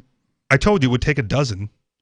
Oh, it doesn't. if it was like, that's a completely different story. Okay, well, because it was a daily thing. It was like, Richie, get your thing and you get a free donut a day. And I go, give me a dozen donuts a day and I might be in. There would have been a pathway for you to do so. You would have just needed to visit 12 separate Krispy Kreme donuts. Locations. Yes. There's 0 in New Hampshire. Well, sure, but you can go to Massachusetts. They don't have them in Mass. Oh, really? It's not around I don't here, think so. Oh, well. Not in my neck of the woods. It's a long drive to a Krispy Kreme, and man, I miss it. Oh, they don't deliver? Wait a minute. I've just had an idea. The next time I need some help with something, right? I just need to get my hands on like a dozen Krispy Kremes and be like, Richie Rich. I'd be there. Did nobody tell you about Dunkin' Donuts? It's not as good. There's not nearly as good. There's a Dunkin' literally one on every corner. Yeah. Right, and 0 Krispy Kreme. No, Dunkin' Donuts sucks. Sorry. It does. Yeah, it's especially compared to Krispy Kreme. All right. I don't care. Fight me. So since we've been talking... Call in and fight me. 603-283-6160. Call in and fight Richie Rich about Dunkin' Donuts if you Tell like. me how good your Dunkin' Donuts... I've been to Dunkin' Donuts. It's like the selection isn't even that varied. Yeah. So don't get me started. So we've been talking Coffee's about terrible. this, but Nikki, you brought in this from WGN9, Chicago's very own, WGNTV.com. Vaccines in your salad? And the first thing I thought was, this is why I garden. Well, now it's healthy. You didn't like fast food? Put it in the salad. Still not healthy. Oh. The headline says, vaccines in your salad, ? Scientists growing medicine-filled plants to replace injections. So also, GMOs? plants are already filled with medicines. That was my thought. Plants are medicine. That was totally my Forget thought. this mRNA gene therapy. Ditch that. That's garbage. Just eat plants. Plants will save you. Mushrooms will save you. No, but you can't... You heard it here first. You can't legally say that, right? You can't get down with mushrooms? I have an allergic reaction to don't some eat kinds mushrooms. of mushrooms. No. Which is why I've never done the kind of mushrooms that are fun. Oh. You're allergic to all fungi? No. You're not a fungi? He's not a fun guy. No, not all. Like, every now and again, I'll be somewhere like... Fun gal, maybe. Fun guy, not so much. Every now and again, I'll be somewhere where, like, somebody, like, orders a pizza, and I don't know that there's mushrooms on it, and I eat it, and nothing happens. And every now and again, I'll be somewhere where somebody, like, orders a pizza, there's mushrooms on it, and I don't know about it, I eat it, and then I start breaking out, I get hives, and it's like a... So it must be like specific kinds of mushrooms. Like maybe you're allergic to white mushrooms, but maybe you're not allergic to reishi. These are my thoughts. However, I figure if there's one other kind that I'm allergic to, it's going to be the fun kind. Yeah. There's a savage that comes to the Tuesday night meetups that orders his nachos without cheese. That sounds like That's something I not would do. nachos. That's just chips. It's got other toppings, just not the cheesy part. Oh. Is he keto? No, I don't know. You can't have corn chips on keto. It's just a weird dude, man. Can you imagine keto nachos? It's just ground beef and some onions. It's just bacon. Ground beef, onions. What else? Sour cream, I guess, by the spoonful. I mean, that seems like a cheat meal, but I wouldn't, Do you want to take this one? Sure. So vaccinations can be a controversial subject for many people, You think? especially when it comes to injections. Well, most vaccinations are injections, so they kind of lost me there. But so what if you could replace your next shot with a salad instead? Researchers at the University of California, Riverdale are working on a way to grow edible plants that carry the same medication as an mRNA vaccine. The COVID-19 vaccine is one of the many inoculations which the messenger RNA mRNA technology to defeat viruses. They work by teaching cells the immune system to recognize to attack certain infectious diseases, which is how all vaccinations work. You're shaking your head, Captain, but like we already have GMO foods, so why not? Well, I'm shaking my head do because, like, why are they working on ways to? I know why they want more control. They think anti-vaxxers eat salads. That's the thought I get out of have, here. but that is a relevant thought. Yes, like do anti-vaxxers eat salad? And they're making it seem like people don't want to get the COVID vaccine, in air quotes, because they're afraid of the needle. No, we're afraid of the weird mRNA gene therapy and, becoming a zombie. I'm actually not afraid of it at all. It's just that I had COVID and got over it. I see no need to have anything stuck in my arm. Valid point as well. Especially with the side effects. More Free Talk Live is on the way. Breaking weather news. Belize is sunny and around 82 degrees every day this week. What's the forecast for your life? If current politics and economic prospects are cramping your freedom, escape to the tropics. ECI Development has affordable second homes for you to own or rent in Belize and other tropical countries. Places with stable governments and growing economies. Secure your freedom now. To find out more, send an email to ftl@ecidevelopment.com. When a lunar observatory detects a radio broadcast originating from Proxima Centauri, the nations of Earth discover their first contact with an alien race may also be their last. With the Proximans facing an extinction-level disaster, Earth must choose between sending a ship on a multi-year journey or allowing nature to take its course. Saving Proxima, a hard science fiction thriller by Travis S. Taylor and Les Johnson from BaneBooks.com. Are you tired of governments murdering people around the world? Stop using their money. There is an alternative. Bitcoin is a stateless, free market, non-political currency. Bitcoin cannot be inflated or controlled by any government. By using their money, you are helping the state. Stop doing it! You have an incredible alternative available now. Learn it, use it, spread it. Get started with Bitcoin at bitcoin.com. That's bitcoin.com. Do you feel like your nation, state, or community no longer holds your values? Have you dreamt of a place where people agree that liberty is important and are free to pursue their projects so long as they respect the property of others? There are many people just like you that are discovering freeprivatecities.com. Their social media links are at the upper right of the page at freeprivatecities.com. All skill levels will be needed when the first of the Free Private Cities opens. It's sooner than you think. Stop arguing and build. freeprivatecities.com. Hi, I'm Derek J. To me, an activist's calling is to actively work to advance a cause. The cause for which I work is personal freedom. I believe my life is best when I engage in voluntary interactions and self-government. I reject the idea that anyone else has a higher claim to my life or my body than I do. I see people who call themselves the government as a threat to my personal freedom. I realize you may feel differently, but my relationship with the people who call themselves the government is completely involuntary. If Starbucks used some of its money to drop bombs, I wouldn't shop there. So why would I support the American empire? The empire does not require my consent. Derek J's Victimless Crime Spree. Watch it for free and order the Director's Cut DVD at victimlesscrimespree.com. That's victimlesscrimespree.com. What if you want to hear the latest episode of Free Talk Live, but all you have is your phone, you forgot to download our archive, and you have no data connection? You can call our Listen line at 641-793-0191. That's a long-distance number, so you may incur charges. If not, listen as long as you want. 641-793-0191. The Free Talk Live Listen line, 641-793-0191. There are basically two types of advertising, direct response and branding. Radio's great for direct response with its low cost to listener ratio, but audio can't be beat for branding, which is a longer-term endeavor. You want to be the first thing that someone thinks of when they think about your product or service. If you have a local business that you want kept top of mind in your community, call the station. If you need national reach, Free Talk Live's got around 200 radio stations, millions of monthly listening sessions, can suit all budgets, and if we don't think we're right for you, we'll tell you. Email me, mark@freetalklive.com. Don't miss a moment of Free Talk Live. Get our archives daily via our podcast at feeds.freetalklive.com.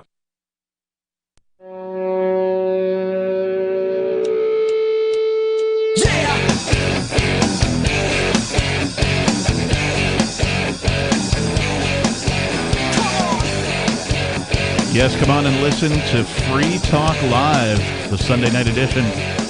That's what you're listening to right now. And in the studio tonight, it's myself, the Reverend Captain Kickass, joining me. Nikki. And Rich. The telephone number, 603-283-6160, if you'd like to join us.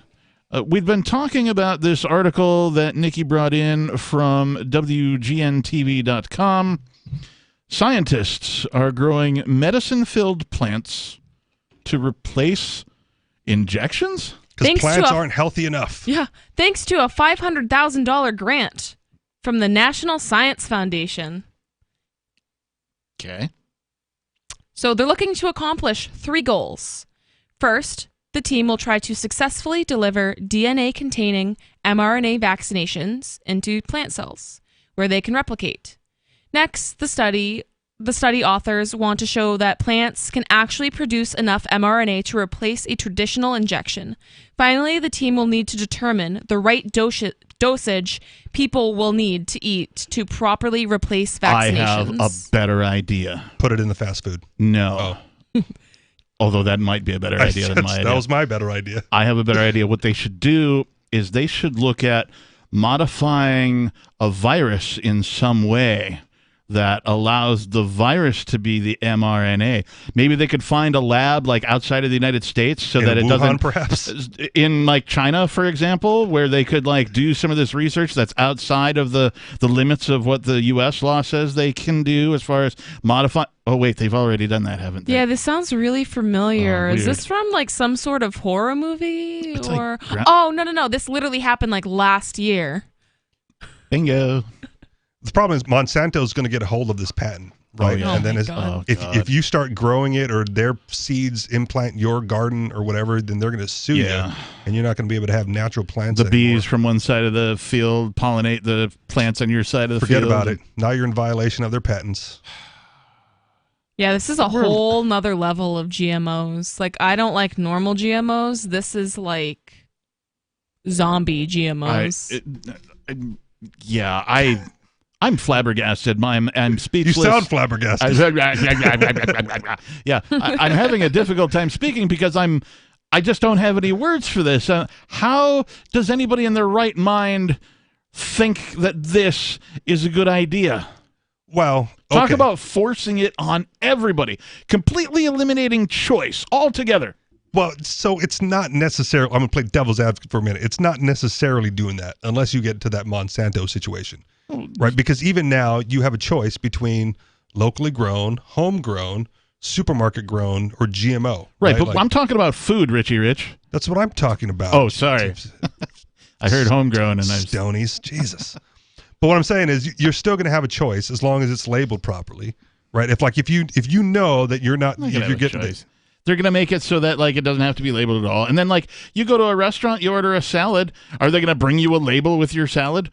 No. Are they going to mark it up on their menu? No, they already don't with GMOs. You don't know if you go to a restaurant if anything you're eating's got the GMO in it or not. But people who actually care about that, right, are going to be the ones who go to their local farmer or their local co-op and ask those questions, right? Hey, is this the MRA lettuce or the normal lettuce, right? And they'll have a choice. But you just have to be more diligent as a consumer about what you buy and where you buy it from. It's just interesting to me because this just sounds like an all-around awful idea. I mean, I've been very vocal about how I don't think that this mRNA gene therapy is a good idea in the first place, but getting the dosage right, like you can overdose on this stuff. Like you can't just take as much as you want. It's not like normal vitamins and nutrients that you'd be getting from plants. It's a medication. It's a, in air quotes, vaccination. So I just really don't see the purpose. So you're going to eat like one leaf of spinach and be like, oh, I got my vaccine. it just literally doesn't make any sense to me. What's the point? I just have this horrific thing in the back of my mind where, like, one of my parents was like, if you don't eat your Brussels sprouts, you can't have television, right? And except the Brussels sprouts are now a vaccine. Well, and again, what I have predicted, quote unquote, in the past is that it's going to be as soon as the pills come out, right? Even though it's going to be like a temporary, if you have COVID measure, it's going to become a daily dose thing. I don't want to prevent COVID. You have to add this thing to your daily supplement routine. I don't want the vaccine, any of them. I don't want Mrna. I don't want Pfizer. I don't want Johnson & Johnson. I don't want the pill form. I don't want the lettuce form. I don't want it in my salad. I do not like it in my ham, green eggs and ham, Sam I am. Yeah. I don't know, I'm going Dr. Seuss here somehow. But, like, where is my choice in this, Richie Rich? I just told you, you individually as a consumer would have to go find the farmer who doesn't sell that lettuce. Or whatever it is. That seems like slim pickings, pun intended. It will probably be slim pickings, which is how they will justify it. Nikki, will you come over and help me garden? Sure. Okay. I don't even have a garden, so I don't know what to do. Well, then again, now that you know what's coming, right, take the opportunity to start getting prepared for what you're going to have to do to prevent yourself from participating in this nonsense. But again, if it becomes a daily regimen to not get COVID, you have to take some sort of medication. I mean, how is then this? Of course, it makes sense to put it in the any food. different than them putting it in the water supply? It's not. Where's my choice in that? Again, you would have to find a water supply that's not. So I don't water. have one. Well, no, there's private water delivery companies, man. Luckily, we live in a beautiful place called New Hampshire, and we have this wonderful libertarian, freedom-minded community where people are gardening and producing all sorts of stuff. That's true. That we have constant access to safe food that doesn't have GMOs in it, that isn't weird Monsanto zombie food or now mRNA gene therapy food. You know, we have access to wells, and, you know, we have this abundant land of resources and like-minded, freedom-minded individuals in this community. So I think this is the best place to be. You know, if you're in a place that doesn't have that, and you're freedom-minded and you appreciate bodily autonomy, then come to New Hampshire. And if you're totally against that, then take this opportunity to be that provider, right? Yeah. If you know it's coming and you can get your hand on some like non-GMO seeds of some sort of lettuce or whatever vegetables that they're talking about, be the provider for your own local community. Because if anyone doesn't want to take the GMO or mRNA food, they're going to have to get their natural homegrown organics from somewhere, and it might as well be you. Yeah, and this is like what we were talking about earlier, where taking advantage of a bad situation, That's what I'm saying. Profit off of this bad situation and turn it into a business opportunity. How do we prevent this situation from actually occurring? Oh, you can't. Secede from the United States? I don't know. Like here's the one. Well, even that, man. Someone will figure it out. So this stolen from Ernest Hancock, right? Yep. If they can, then they are, right? If there's some nefarious thing you can think of that the state can do, and it's possible to do, then they're doing it. So if they're already talking about studies about putting it in the lettuce, it's probably already done. It's done. There's no genie going back in the bottle.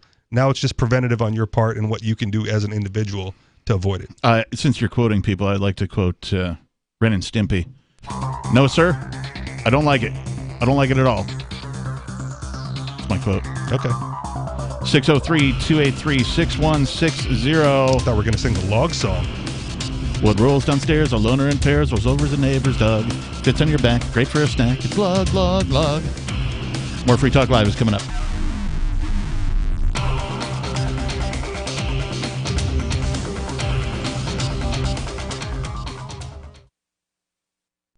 If you want to bring more liberty into your community, there's something you should see. Intercoin, the movement you might want to join. If you like Bitcoin, break through.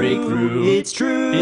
It's truly something new. If you'd like to see real prosperity, start your own currency, boost the economy. Intercoin, the movement you might want to join. If you like Bitcoin, its impact's hard to overstate, results you can appreciate. If you're tired of relying on the the state. Want to make your own community great. Homelessness and hunger to eliminate. Let the wealth accumulate. Don't wait for the growth rate to accelerate. Go to intercoin.org and get the coins for yourself. From Feature Story News in Washington, I'm Nick Harper. German citizens have been casting their votes in the election that will decide who replaces Angela Merkel as Chancellor after her 16 years in power. But while polling stations have closed, it could still be a long time before we know who will lead the Bundestag. Exit polls have placed both the centre-right CDU and the centre-left SDP neck and neck. FSN's Laura Macon-Isherwood reports from Berlin. It had been said for months that this election would be close, but exit polls from German broadcasters have placed the CDU and the SPD neck and neck at around 25% of the voter share each. It will not be until the official counts come in that the winner can be declared, but even then this election will not be over. A 50% majority is needed to lead in Parliament, and so those main parties will be vying for support from other smaller parties in order to make up that number. The Green Party could be a key player. A surge in popularity places them in third place at around 15% of the vote share. Negotiations, though, could take weeks, if not months. And until a government is finalised, outgoing Chancellor Angela Merkel will have to place her retirement on hold. Laura Macon-Isherwood, Berlin. US authorities are investigating a train derailment in the state of Montana that killed 3 people and injured 50 others. The Amtrak passenger train came off the tracks in a remote area near the town of Joplin. The US National Transportation Safety Board has launched an investigation. Reporter Jake Ward says the train derailed in good weather and on a straight stretch of track. Several helicopter flights had to fly the most severely injured to trauma centers elsewhere in the state. Typically, derailments that we've seen as a result of high speeds have happened on curves. US President Joe Biden says he intends to get a COVID-19 booster shot in public soon. He's aged 65 and previously received the 2 Pfizer doses, putting him in a category eligible to get an extra jab. The booster rollout started this weekend, but confusion remains about exactly who is eligible.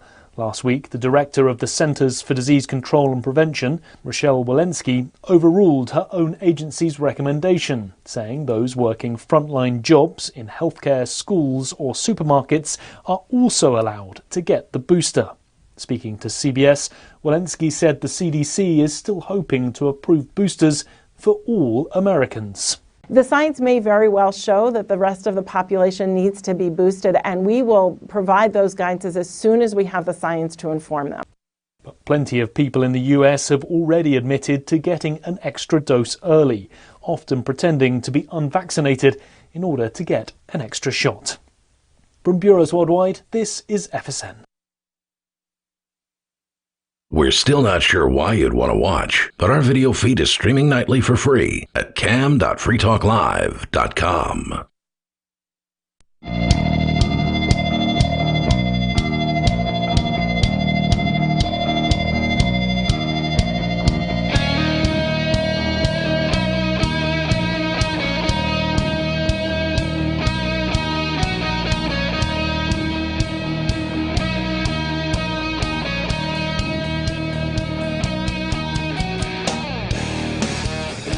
Welcome back, everybody. Thank you for tuning in and listening on this Sunday night edition of Free Talk Live. We're a live radio call-in talk program where you can take control of the airwaves, talk about whatever's on your mind. The telephone number in the studio is 603-283-6160. Again, 603-283-6160. In the studio, it's myself, the captain. Nikki. And Richie Rich. Now, I titled the show today, for those of you listening who can't see what the title of the show is, I titled the show today, Suicidal Dolphin. And why would you do that? Well, it's your fault, actually, Richie Rich. Richie Rich brought in a thing, and that's why I titled the show Suicidal Dolphin. We'll get to that. Oh, okay. We'll get around to the Suicidal Dolphin. There's a couple of other things that we need to get to first. The first one is, last year we told you about Intercoin, which can help any business or organization launch their own currency. or raise money using their own token. Now, Intercoin.org has launched worldwide. Is there a token you want to launch or an app you want to build? Go to Intercoin.org, enter your email, and the team will get in touch to learn about your needs. And while you're there, if you want, get some Intercoins for yourself. Intercoin.org.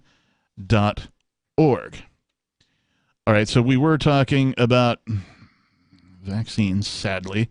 Vaccines in your fast food joints, like just getting a stab while getting Taco Bell.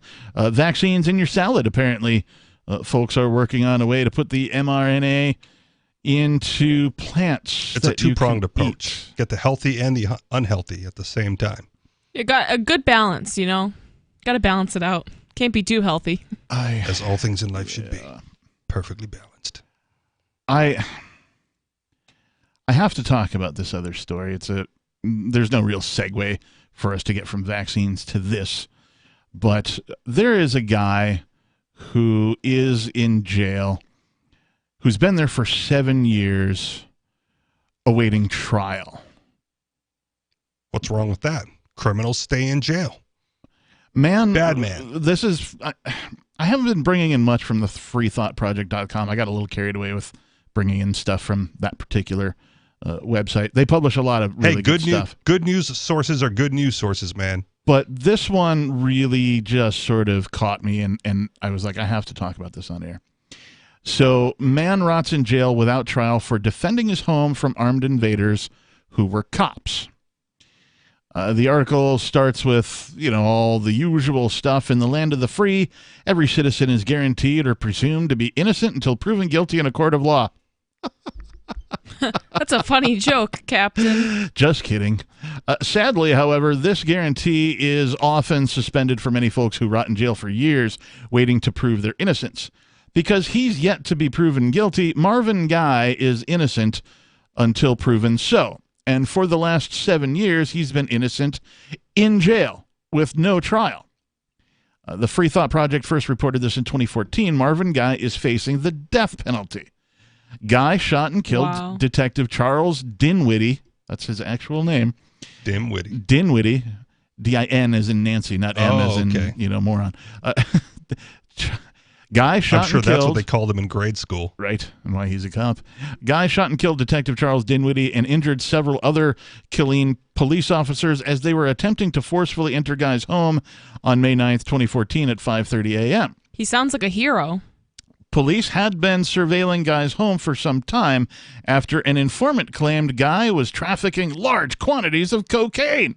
That's all it took. So? One call from an informant. At some point in the investigation, the decision was made to enter Guy's home and attempt to find evidence which would corroborate the informant's claim. And I'm sure they had a warrant, knocked on the door peacefully, served the warrant to Guy. That's not how things go. I'm sure they bulldozed his door down with a Bearcat.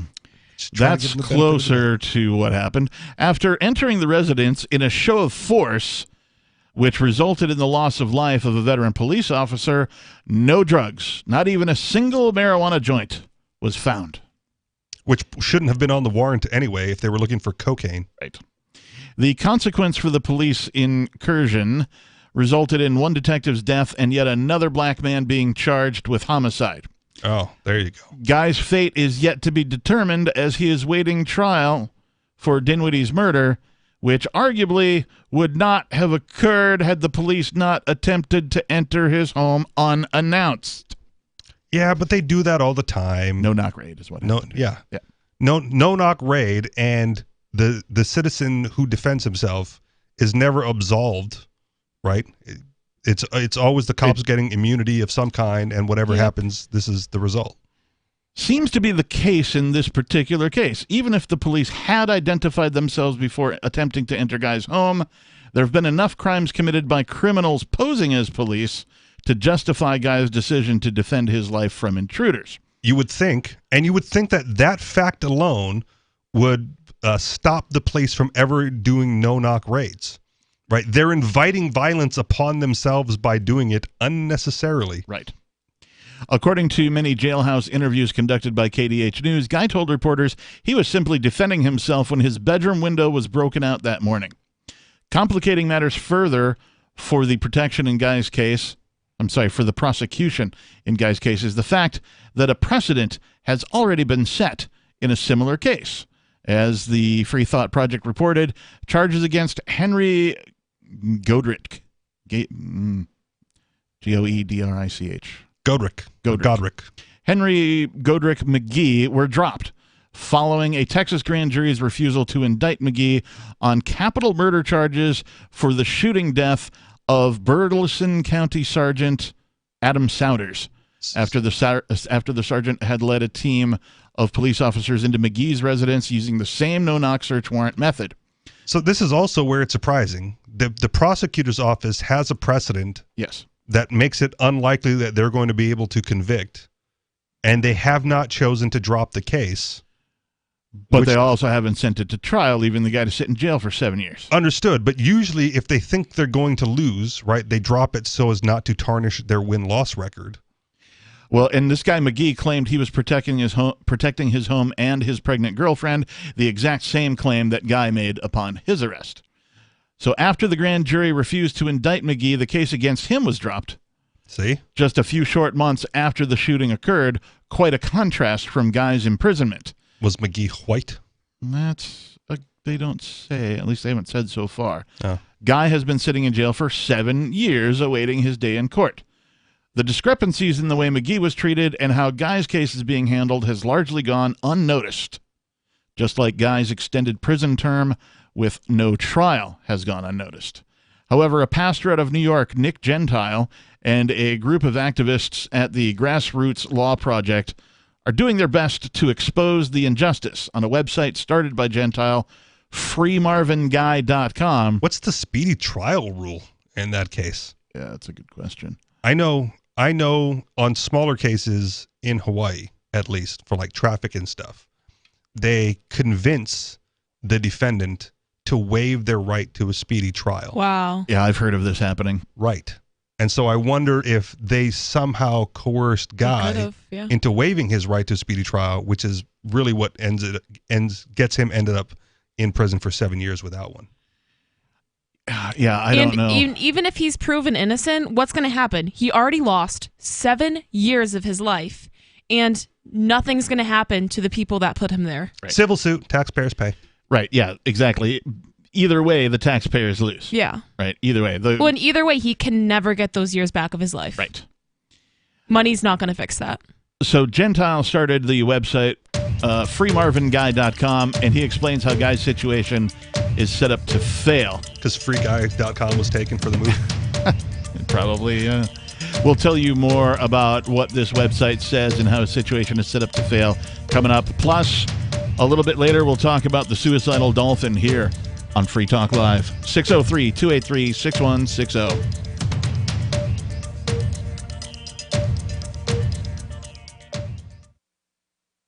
On Free Talk Live, we're bringing people to the ideas of liberty every day. From wrestling superstars like Glenn Jacobs. You guys really are having an impact, I believe. Like I said, a lot of where I am now is due to listening to Free Talk Live. You changed my mind on some very important issues years ago. To random people tuning in on the radio.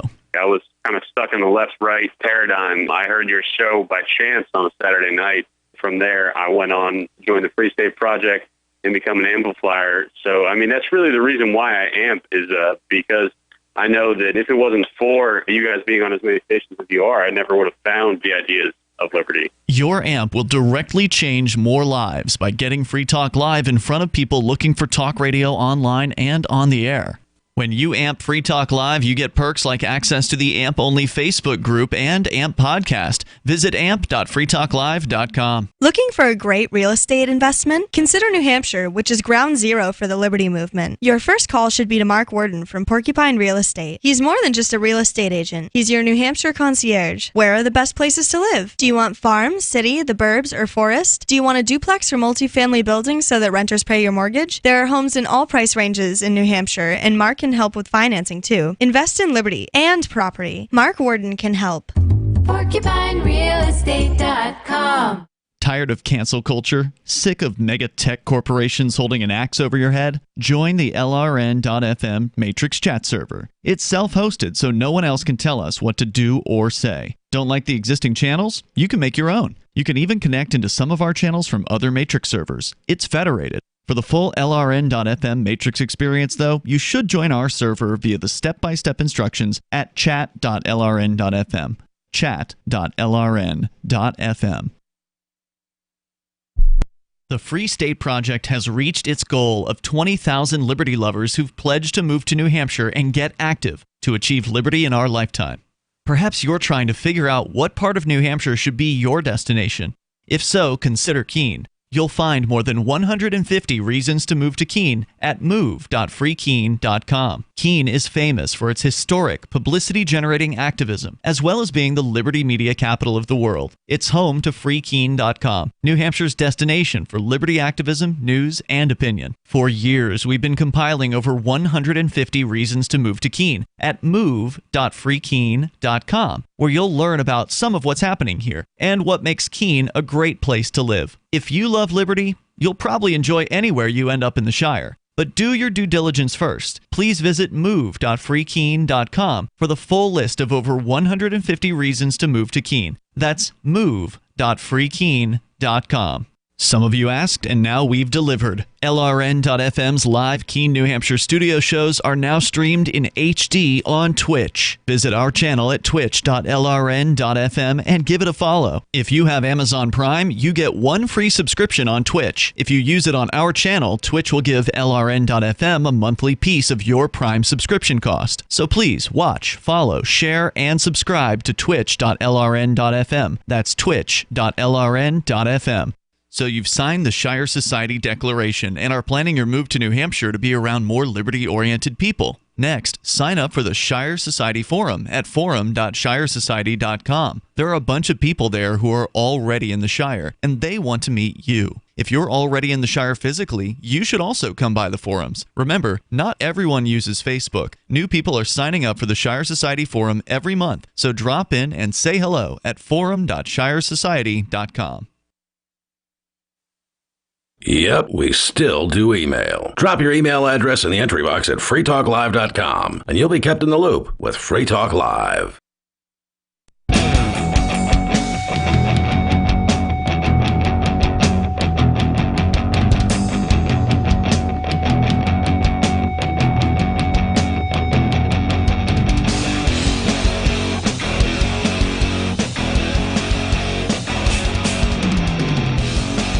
Thanks for tuning in, everybody. Welcome back. It is Free Talk Live. Your calls and thoughts are coming right up. If you want to join us on air, you can call 603-283-6160. Again, 603-283-6160. In the studio, it's myself, the captain. Nikki. And Rich. Get your digital tickets now for Liberty in Our Lifetime. This is an event being hosted by Free Private Cities Foundation. Although physical tickets are sold out, you can still get virtual tickets at lifetimeliberty.com. Liberty in Our Lifetime is exploring projects happening right now around the world that are working to achieve that very lofty goal of securing freedom in our lifetime. Speakers from Crypto Valley, Prospera, the Seasteading Institute, and more will all be speaking at this October 16th event. Get your digital tickets now at lifetimeliberty.com. See what people are doing all around the world to create voluntary societies with a live and let live attitude at lifetimeliberty.com. All right, we've been talking about this article from the Free Thought Project about, well, a guy named Guy. And he's been awaiting trial for over 7 years because police performed a no-knock raid on his residence in which, well, like any person defending their home, you would think defended himself against what he believed to be intruders because they did not announce themselves as police, etc., and so on. He did open fire and apparently killed one of the policemen, and as he rightfully should have. And he has been awaiting his trial for reasons we don't know yet. Because he's black. Nick Gentile, who's a pastor out of New York, started a website called freemarvinguy.com, And he attempts to explain Guy's situation and how he's set up to fail. Justice in Marvin's case would take the form of a fair trial before an impartial jury of his peers, which we believe entails a change of venue because there is sufficient evidence to conclude that Marvin will not receive a fair trial in Bell County, Killeen, and good, honest legal representation, which is what Marvin has been sorely lacking during his entire 7-year duration in jail. Marvin has been charged with capital murder and is in desperate need of legal help because if convicted of the crimes he's been charged with, he faces the death penalty. It's a little surprising that the death of a police officer is taking them that long to prosecute, right? You would think they'd want to get him up there, so, right? find him guilty, and execute him. It's almost like he's innocent and they know that they're going to lose the case. Almost. Anyway, there's information on freemarvinguy.com. There's a legal fund if you want to, make some sort of a donation, pitch in and help. There's other ways as well. The reason I think they're stalling is because people these days have a very short attention span. It's usually less than a couple of minutes. And so the older something gets, that's old. People just kind of forget about it, and then they go about their business and do whatever they want to anyway, which I fear is what's going to happen in this particular case. Well, I mean, they talked about it last night, right? Like the Innocence Project. Yes. Yeah, I mean, that's long forgotten cases in a lot of cases. Yes. That they just, bring to light all of a sudden and get remedied as it should be. Yeah. So sad. Let's go to your calls and thoughts. We have Dale calling from Tennessee, listening to WGOW. Dale, you're on Free Talk Live.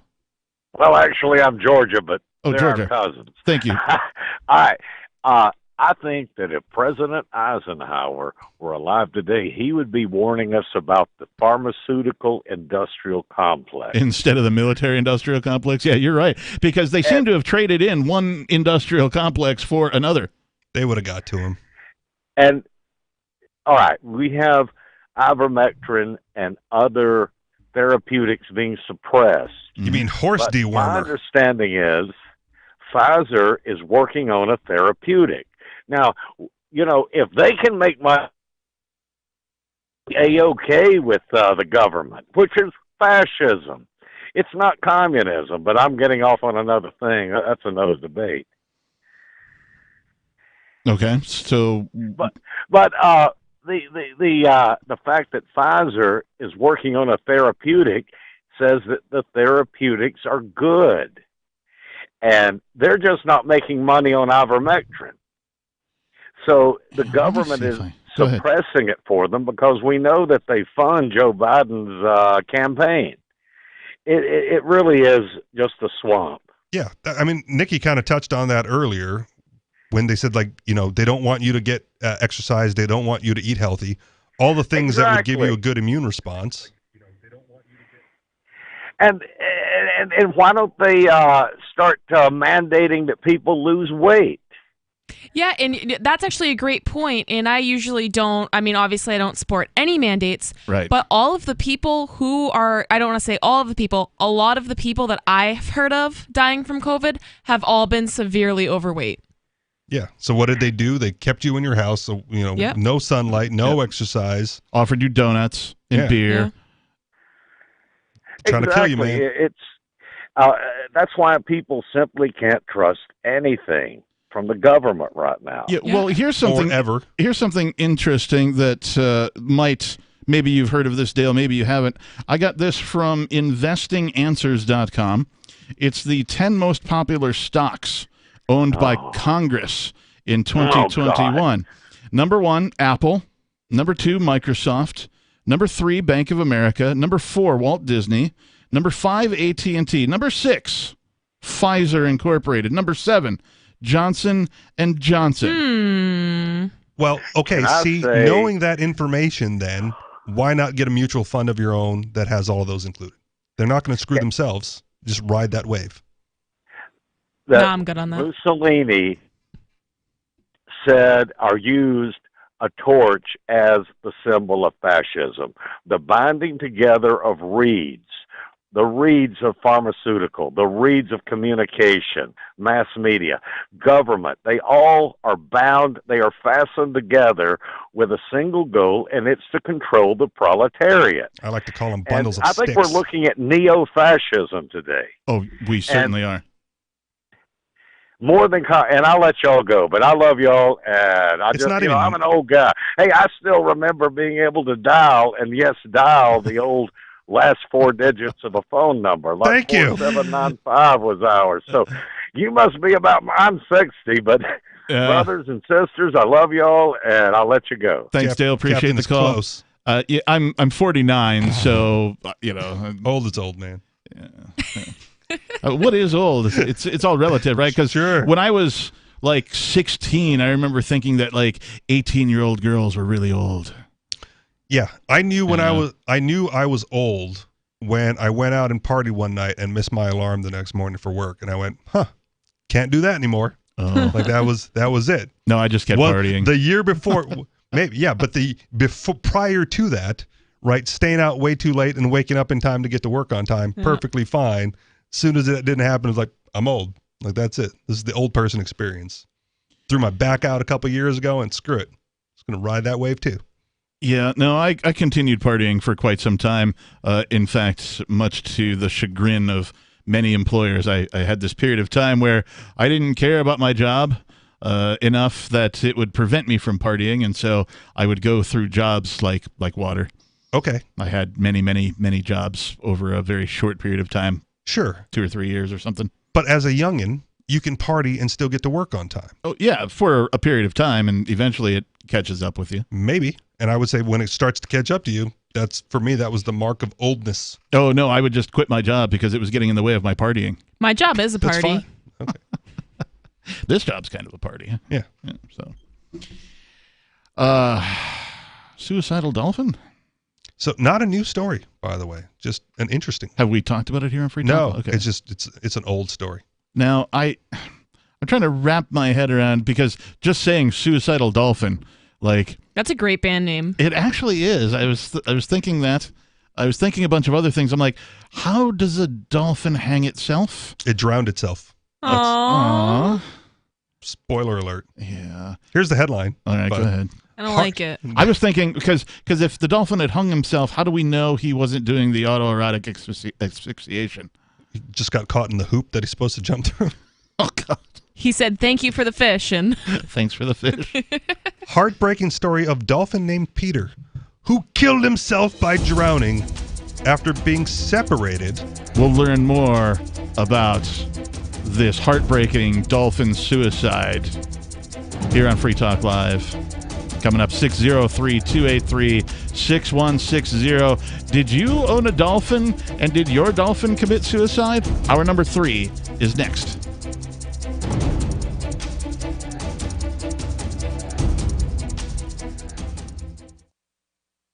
Breaking weather news. Belize is sunny and around 82 degrees every day this week. What's the forecast for your life? If current politics and economic prospects are cramping your freedom, escape to the tropics. ECI Development has affordable second homes for you to own or rent in Belize and other tropical countries. Places with stable governments and growing economies. Secure your freedom now. To find out more, send an email to ftl@ecidevelopment.com.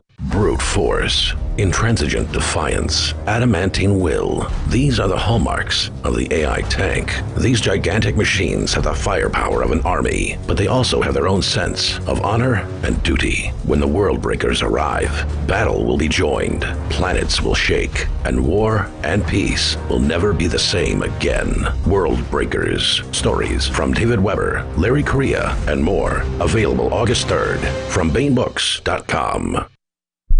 The new 4th edition of Healing Our World, The Compassion of Libertarianism, will take your understanding of liberty to a deeper level and has over 1,300 updated references, new cartoons, and a foreword by Dr. Ron Paul. With discounts for multiple book purchases, the 4th edition of Healing Our World is a great gift for the liberals, pragmatists, environmentalists, and Christians in your life who think libertarianism is cold-hearted. Get yours today at healing.freetalklive.com and use promo code FTL for a $5 discount. If you want to know the latest about Free Talk Live before we go on the air, all you need to decide is how you want it delivered. It's your choice. Visit news.freetalklive.com to receive our usually weekly news updates by email. Plus, we have a Twitter account at twitter.freetalklive.com, and you can follow us on the decentralized Mastodon platform at toot.freetalklive.com. So please follow us at toot.freetalklive.com and sign up for our emails at news.freetalklive.com. You're listening to the live edition of Free Talk Live. Hour number 3 is next after the news here on the Liberty Radio Network at LRN.FM. From Feature Story News in Washington, I'm Nick Harper. German citizens have been casting their votes in the election that will decide who replaces Angela Merkel as Chancellor after her 16 years in power. But while polling stations have closed, it could still be a long time before we know who will lead the Bundestag. Exit polls have placed both the centre-right CDU and the centre-left SDP neck and neck. FSN's Laura Macon-Isherwood reports from Berlin. It had been said for months that this election would be close, but exit polls from German broadcasters have placed the CDU and the SPD neck and neck at around 25% of the voter share each. It will not be until the official counts come in that the winner can be declared, but even then this election will not be over. A 50% majority is needed to lead in Parliament, and so those main parties will be vying for support from other smaller parties in order to make up that number. The Green Party could be a key player. A surge in popularity places them in third place at around 15% of the vote share. Negotiations, though, could take weeks, if not months. And until a government is finalised, outgoing Chancellor Angela Merkel will have to place her retirement on hold. Laura Macon-Isherwood, Berlin. US authorities are investigating a train derailment in the state of Montana that killed 3 people and injured 50 others. The Amtrak passenger train came off the tracks in a remote area near the town of Joplin. The US National Transportation Safety Board has launched an investigation. Reporter Jake Ward says the train derailed in good weather and on a straight stretch of track. Several helicopter flights had to fly the most severely injured to trauma centers elsewhere in the state. Typically, derailments that we've seen as a result of high speeds have happened on curves. US President Joe Biden says he intends to get a COVID-19 booster shot in public soon. He's aged 65 and previously received the 2 Pfizer doses, putting him in a category eligible to get an extra jab. The booster rollout started this weekend, but confusion remains about exactly who is eligible. Last week, the director of the Centers for Disease Control and Prevention, Rochelle Walensky, overruled her own agency's recommendation, saying those working frontline jobs in healthcare, schools or supermarkets are also allowed to get the booster. Speaking to CBS, Walensky said the CDC is still hoping to approve boosters for all Americans. The science may very well show that the rest of the population needs to be boosted, and we will provide those guidances as soon as we have the science to inform them. But plenty of people in the US have already admitted to getting an extra dose early, often pretending to be unvaccinated in order to get an extra shot. From Bureaus Worldwide, this is FSN. With FSN Spotlight, I'm Simon Marks. Today, the growing concerns about a humanitarian crisis developing in Afghanistan. They're being highlighted this week by Jan Egeland, a former top United Nations official who now heads the Norwegian Refugee Council. It's an independent humanitarian organisation that protects the rights of people who have been displaced. The NRC has been working in Afghanistan for many years, but now the Taliban has taken over. Mr. Egeland wanted to see the situation on the ground for himself. He flew into Kabul over the weekend. So I'm now in western Kabul, Afghanistan. The war seems to be over, but the destitution has never been worse. So these boys, this father has nothing now. There is no health care, there is no school, there is no income anymore. All income is gone. This is an economy in free fall. So we in NRC want to have a winterization program so that people survive this winter. We have to give them food. We have to give them heating. We have to help them survive. He estimates there are now more than 3.5 million people displaced in Afghanistan because of the upheaval of the last several weeks, and 18 million needing humanitarian assistance, a picture that will worsen as colder weather sets in and Afghanistan's economy worsens. With FSN Spotlight, I'm Simon Marks.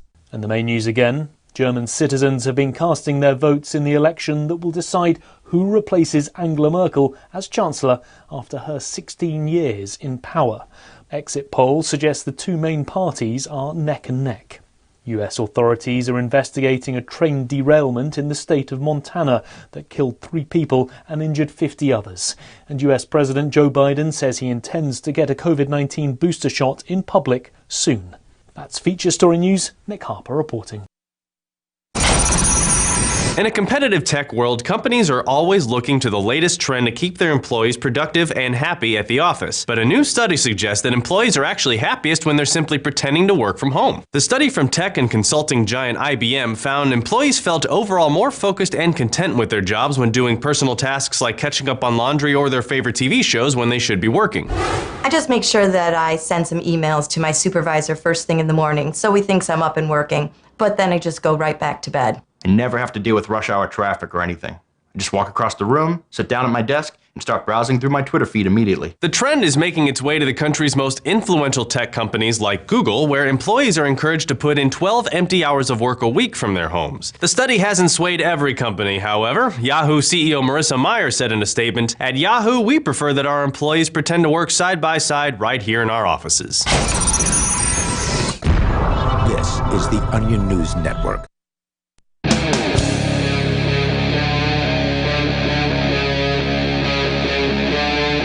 Free Talk Live.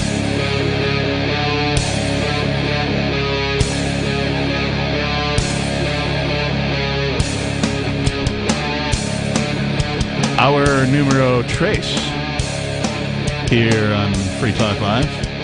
What? Uno, dos, tres. Oh. You gotta roll the tongue. Tres. Uno, dos, tres. Cuatro, cinco, seis, siete, ocho, nueve, diez. Yo quiero Taco Bell. It is Free Talk Live. Travian? Wait, that's French now. All I know is I got to go take a wicked yes. Ein, zwei, drei, vier, fünf. Okay. I'm not multilingual at all. In grade school or something, we would have someone from like the high school language classes come in and do like 1 week. So I got like 1 week of French, 1 week of German, 1 week of Spanish, and like, I can't even get to 10 in all 3 of those languages. I can get to 10 in like, I think Spanish alone, and the rest of them is questionable. I recognize certain phrases and things like that. I can tell, like if I hear somebody speaking in any of those 3 languages, I can generally tell that it's that language. But outside of that, that's about all the multilingual you're going to get out of the captain. My high school Spanish teacher apparently spoke like 7 languages. Ooh, impressive. And at one point in time had to do a one-on-one class with a student in Russian because they listed it in the syllabus. Yeah. And so when the student like enrolled, they went, taking Russian. And this like one guy ever took Russian in all of high school. Are you multilingual? No, mm-hmm. I know. I'm like you. I know a little bit. Okay. I know enough to kind of like communicate with patients that are either Spanish speaking, Portuguese speaking, or French speaking, but that's pretty much it. Sadly, I listen to German metal music. Does that count? Du hast. Yeah, it's the only German metal anyone knows. Rammstein. Yeah. There is one other language that I sadly speak incredibly fluently. I speak it so fluently that when I'm watching other people, I can predict what they're about to do when they themselves are speaking this language. Western? Drunkenese. Oh, yep, I know that one. Yeah, when you see plastered people about to do plastered things, you're like, oh no, here we got to get out of here because they're about to, whatever it is going to happen, and you want to get out of their way. Anyway, this is Free Talk Live. The telephone number is 603-283-6160. Free Talk Live's video archives have been on Library for years. Library is an uncensorable, decentralized, blockchain-based media sharing protocol, and we're big fans of it here on Free Talk Live. In 2020, Library launched Odyssey, which is a video sharing website to compete with YouTube directly, and it's really taking off. Now it's got over 1 million channels, many of whom are disaffected YouTube creators, because we all know that since Google bought YouTube, it's really gone down the tube. No pun intended. During YouTube's crackdown for not towing the government line on COVID, the Free Talk Live YouTube channel started receiving strikes and could be completely taken down at any moment. Thankfully, Odyssey started offering live streaming, and so now we're streaming live every night, 7 nights a week, and posting our video archives permanently to Odyssey. You can watch live or anytime on our Odyssey channel by visiting video.freetalklive.com. If you want to go all in, download the desktop app at lbry.com. That way, every video archive you watch, you help seed and help us to keep it online forever. Again, video.freetalklive.com. Follow us on Odyssey today, video.freetalklive.com. All right. In the previous segment, we just sort of got maybe the headline. Part of the headline about a suicidal dolphin. No relation to Suicidal Tendencies, the band. This is an actual creature, the dolphin, Richie Rich, tell us what's going on. All right, headline again. Heartbreaking story of dolphin named Peter who killed himself by drowning after being from his human lover. Okay, hang on a minute. Dolphins. Oh, you okay with that? Whatever, who cares? Right. They were in love. Dolphins live in the water, so you would think they would have some sort of, self-preservation instinctual mechanism to prevent them from drowning. Yeah, they have to surface to get air. Right. No, I understand that they still breathe like, mammals and all that kind of thing. But in my head, I would think that they've evolved to a point where purposefully drowning themselves kind of doesn't happen. Well, it's like people, right? So when you're underwater, you get that, I can't breathe, I gotta swim to the surface. Yeah. Unless you're, I guess, actively trying to drown yourself. He just dove to a depth that he couldn't get back from? Tell us more. Okay. And possibly, but again, people are able to kill themselves despite the human preservation instinct. And it has been said when I was growing up that dolphins are more intelligent than humans. Right. So this, again, I said this is an old story. Peter the dolphin fell in love with a human woman, but when the two were separated, he was so heartbroken, he took his own life. The 6-year-old bottlenose dolphin had a romance with 23-year-old research assistant Margaret Howe during a wild 10-week fling. Wait. First of I all, don't mean to laugh. First of all, if I ever met this girl, Margaret, I'd be like, Margaret, that story about the dolphin? Yeah? How? She a freak, that's how. Wait, was she a mermaid? No. Oh. Research assistant. Okay. Here's why it's an old story. In the 60s. So this happened a long time ago. This is an old story. That's what I said. I said it's an old story. Oh, really digging into the Wayback Machine. Free love, man. Free love. News to me, man. I don't know when this story surfaced. And if it surfaced. But when... Are you being flippant? It could be flipper. They call him Peter. But when they were pulled apart by circumstances, Peter was left utterly devastated. He refused to breathe, sank to the bottom of his tank, and died in a case widely claimed to be an act of suicide. That's so sad. It is kind of sad. Why did she leave him? Does the story say? Yes. Okay. Margaret and Peter first met in a bizarre NASA-funded experiment designed to teach dolphins to understand and potentially even mimic human speech. Okay. The purpose of this test was stranger still, with the long-time goal being to work out how humans could talk to aliens. And perhaps I assume they mean outer space aliens and not illegal immigrants. Yeah, this is the 60s, man. So, yeah. And perhaps even odder was the massive undertaking to create the Dolphin House, a sprawling complex flooded with water where Margaret and Peter would live together for 10 weeks. Oh, my God. Margaret would spend all her time in the 22 inches deep seawater with Peter, apart from when she could climb onto a dry bed or desk which hung from the ceiling, hidden behind shower curtains. Weird. Yep, the 60s, man. The couple were to live, sleep, wash, eat, and play together with as if they attempted to teach the dolphin, one of the most intelligent animals on the planet, how to speak through his blowhole. I try to do that all the time. It never works out. Dr. John C. Lilly from the Dolphin Point Laboratory on the island of St. Thomas in the Caribbean oversaw the experiment, and he predicted that the dolphin could be able to mimic human speech within a decade or two. So that is one failed prediction. Well, okay. Like, it doesn't seem possible. Like, I could get, like, maybe dolphins could communicate in some way, like, if you put, like, a big screen and a keyboard, you know, in front of them, and they could, like, touch it with their nose, right? Sure. The letter A and the letter B. Like and the they letter do C, with whatever. dogs. Yeah, that kind of a thing. I could see that, but I don't understand, like, I don't think their blowhole, I don't know enough about dolphin blowholes, apparently, but, like, it doesn't seem like Just that a breathe hole to me, man. That could function as a larynx. Yeah. I mean, I guess maybe they think that the actual, however the dolphins make the noise, wasn't going to cut it for human speech. Right. And so maybe the blowhole is an alternative. They can communicate telepathically. Dolphins? Yeah. Yeah. Remember that from Echo the Dolphin on Sega.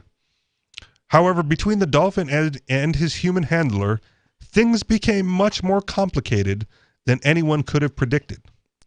His own vet described Peter as falling madly in love with Margaret. How does one discern the behavior of a dolphin that is single and looking from a dolphin that is madly in love? These are the questions that we'll talk about. Maybe a partial answer. Coming up here on Free Talk Live, 603-283-6160. Have you communicated with a dolphin? Are you tired of governments murdering people around the world?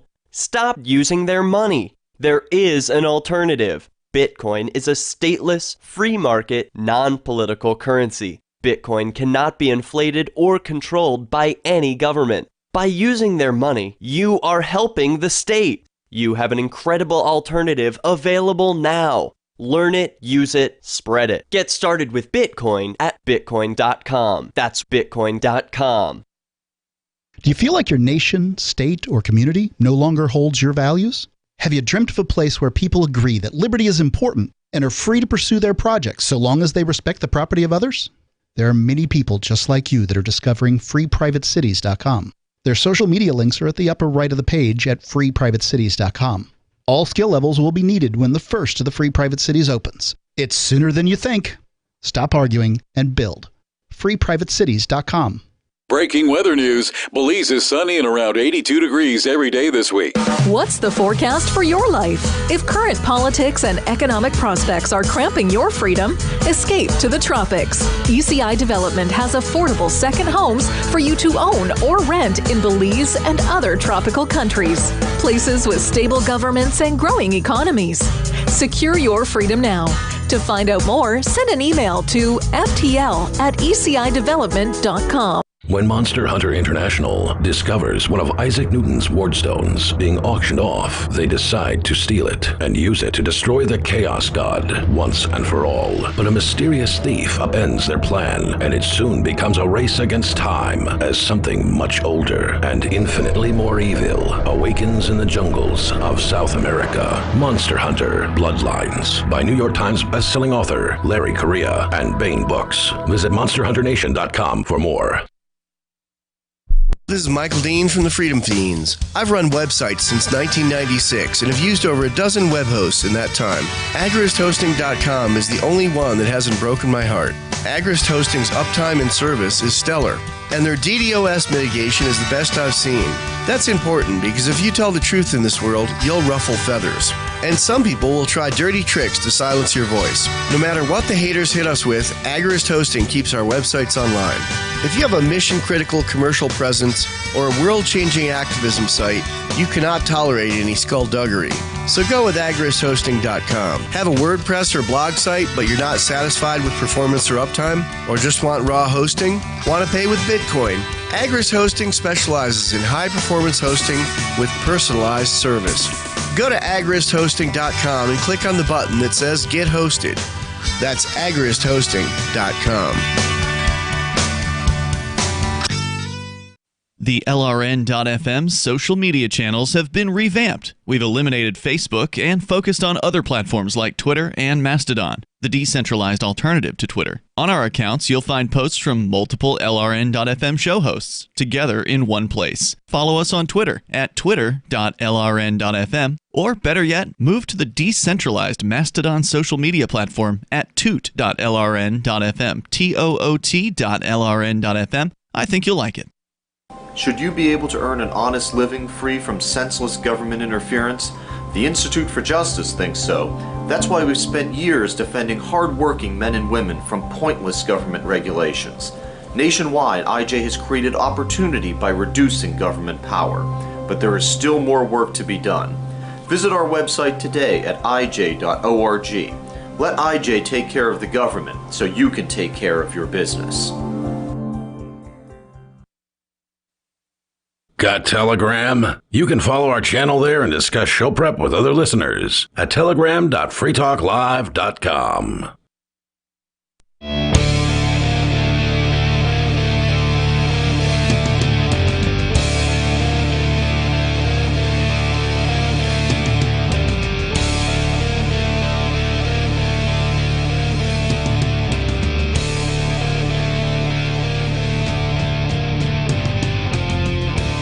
And that's when we bashed the shark in the head with a billy club.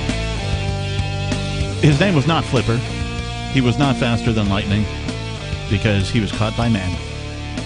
Actually had a shark jaw, full shark jaw, that was big enough that I could like step through it like in a hula hoop style. That's cool. After the we'll call him the butcher on board the longline fishing vessel that I was on, after he would kill the shark, make sure he's dead, we would just basically gut it, guts go over the side, and then he kept the shark jaw because he knew it was my first time out fishing for shark or whatever. He kept this shark jaw for me, and then what we did to clean it, because it's got all sorts of like residual skin and whatever on it, what you do is you just take and tie a piece of monofilament to it and drop it down until it sits on the bottom. You got to be in shallow waters, but all the little sea critters will come along and and polish it up all nice for you.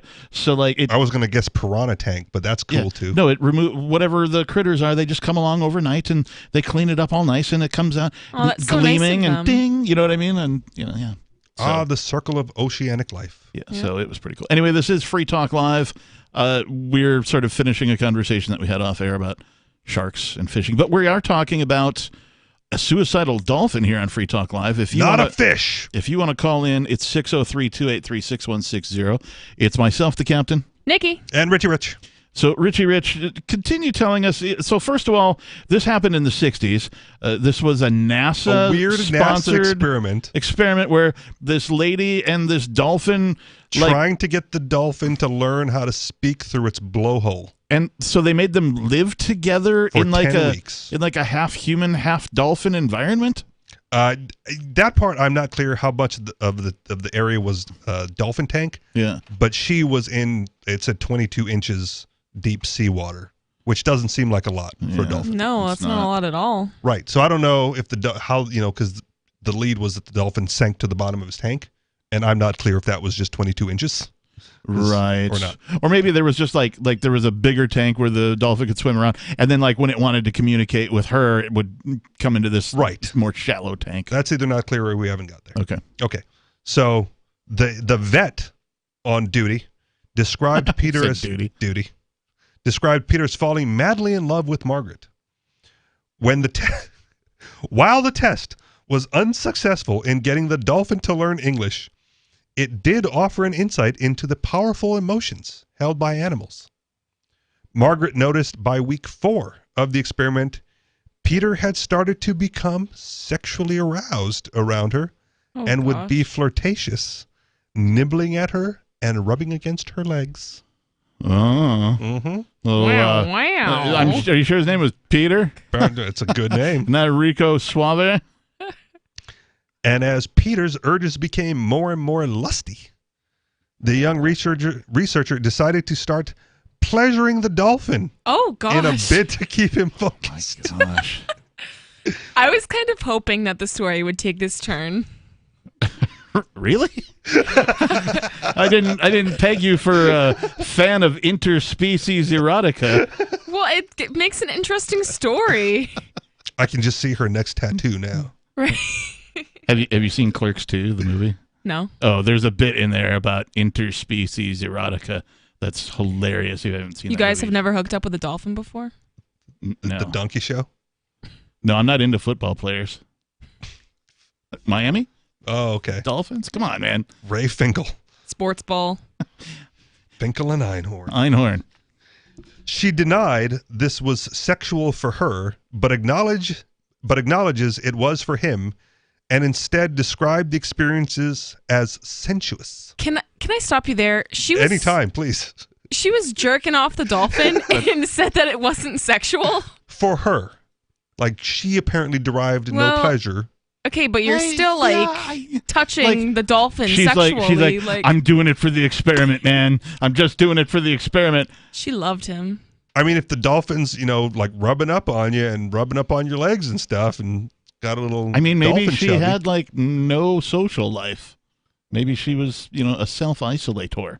I mean, she was a research assistant for NASA, so I don't know how much of a social life you get. Oh, maybe she was unattractive. I could be suggesting that. I'm just taking wild stabs in the dark here. Because all ugly people start Are research resort assistants to for NASA and resort to interspecies erotica. Look, not all ugly people are smart, but all smart people are ugly. So they have time. They don't have social lives to go have fun. This is nose in a book. This is there's some things we can't say on air, and I'm struggling with not being able to say them based on your story content, and also our collective commentary. I don't think we've said anything out of bounds. No, yet. no, not yet. Okay. We're like toeing the line. Yeah, we're walking the edge pretty close, but we haven't crossed it yet. Margaret, however, did admit she formed a deep emotional bond with Peter. That relationship of having to be together sort of turned into really enjoying being together and wanting to be together and missing him while he wasn't there, she told a BBC documentary in 2014. It was just easier to incorporate that and let it happen. It was very precious. It was very gentle. It is kind of cute. I mean, it seems to be consensual on both ends, so I don't have an issue with it. Peter knew I was right there. Peter was right there. Again, it was sexual on his part. It was not sexual on mine. I like how she has to keep Sensuous, perhaps. justifying that. Like, keep telling yourself that, lady. Right. People have questions. And if your best story, you're saying that story coming out of NASA, like what'd you do at NASA? You're not going to believe it. You're saying that she did all of this on purpose? Oh, man. You're just being shellfish. I can see the anchor in your eyes. It would just become part of what was going on, like an itch. Just to get rid of that, scratch it, and we'll be done and move on. Now that part, as a guy, can kind of understand. You scratch the itch, and all of a sudden, everything like clears up, and your day becomes more focused. It's a thing. I'm not going to say it on air, but it's a thing. Peter was, however, utterly smitten with Margaret, and he would get jealous if she spoke to other humans. Wow. And even lost interest in 2 other female dolphins. Well, he had it going on. I mean, this guy had stud written all over him, right? He's got 2, 3 chicks. Doesn't care what species they are.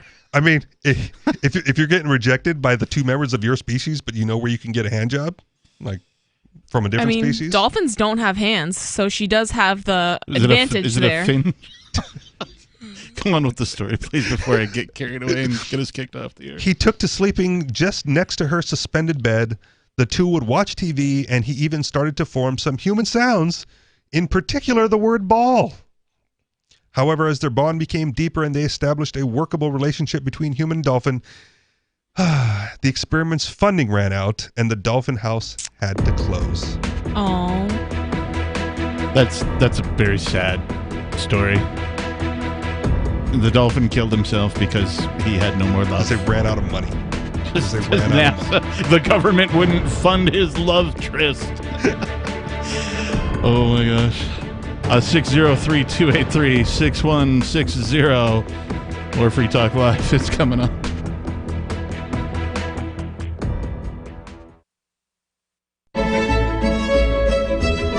Carl Watner, longtime proponent of a voluntary society, died last December. You may have seen his articles published on his website, voluntarist.com, in his newsletter, The Voluntarist, the Mises Institute, or elsewhere over the last 40 years. His newest book, I Must Speak Out, Volume 2, The Best of the Voluntarist, is now available via Liberty Under Attack Publications. This 430-page second volume spans the years of 2000 through 2020 and includes articles by Carl Watner, Hans Hermann Hoppe, Carl Hess, Benjamin Tucker, George H. Smith, Lysander Spooner, Pete Eyre, Joyce Brand, and many others. I Must Speak Out is for the newly initiated, the veteran voluntarist, or anywhere in between. Buy the book now at libertyunderattack.com/voluntarist. For more great content on building a voluntary society and for Carl's extensive archives, check out voluntarist.com.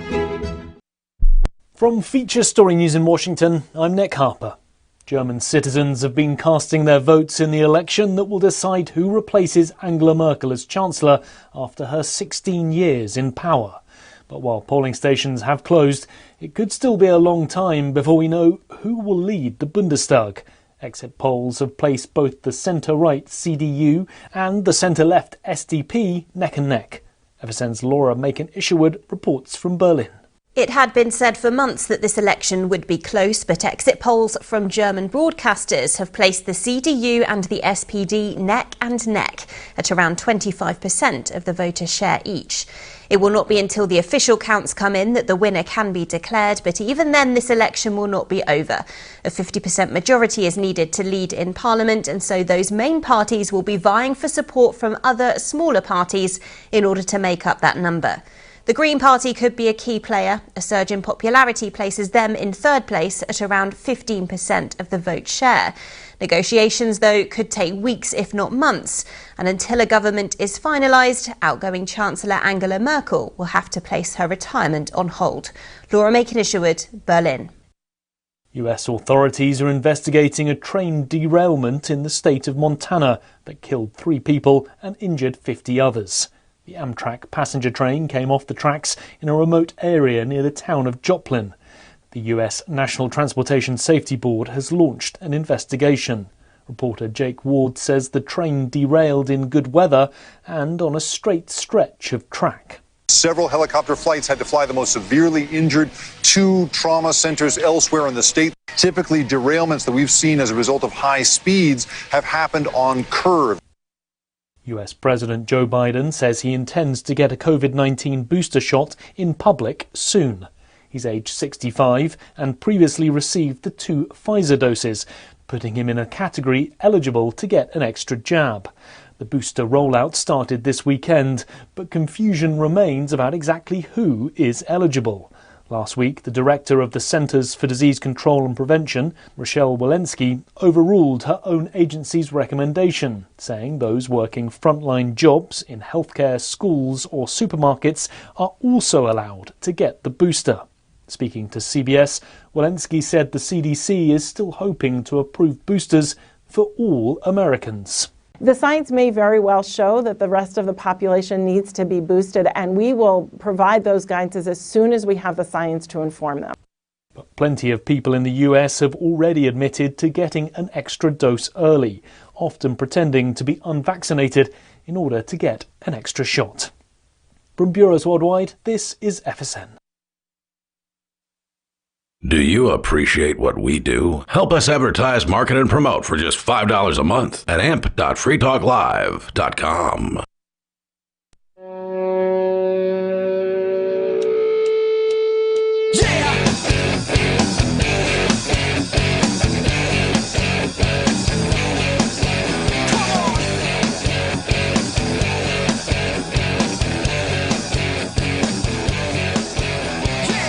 Yeah, it is Free Talk Live. We're a live call-in radio talk program where you can call in, talk about anything that's on your mind. We have some callers on hold. We'll get to those momentarily. I did host this show last night, and I need to just take care of some business here because I missed this last night. Bad For host. shame. Bad captain. Bad host. How dare you. Anyway, I want to say thank you to Curry Taylor, who is a silver level amplifier. That means Curry gives $5 to Free Talk Live for the explicit purpose of getting us onto more radio stations. And I also want to say thank you to Chris Cohen, who is also a silver level amplifier. He also gives $5 to Free Talk Live for getting us onto more radio stations. This money doesn't go anywhere except for that purpose. It doesn't go into my beer fund. It doesn't go into Richie Rich's weird story fund. It doesn't go to help, I wish I got paid for the weird stories. To help Nikki pay off her school debt for, Hey, I'm debt free. Oh, nice. I paid out of pocket. Or her makeup fascination. Well, yeah. Car parts. Yeah.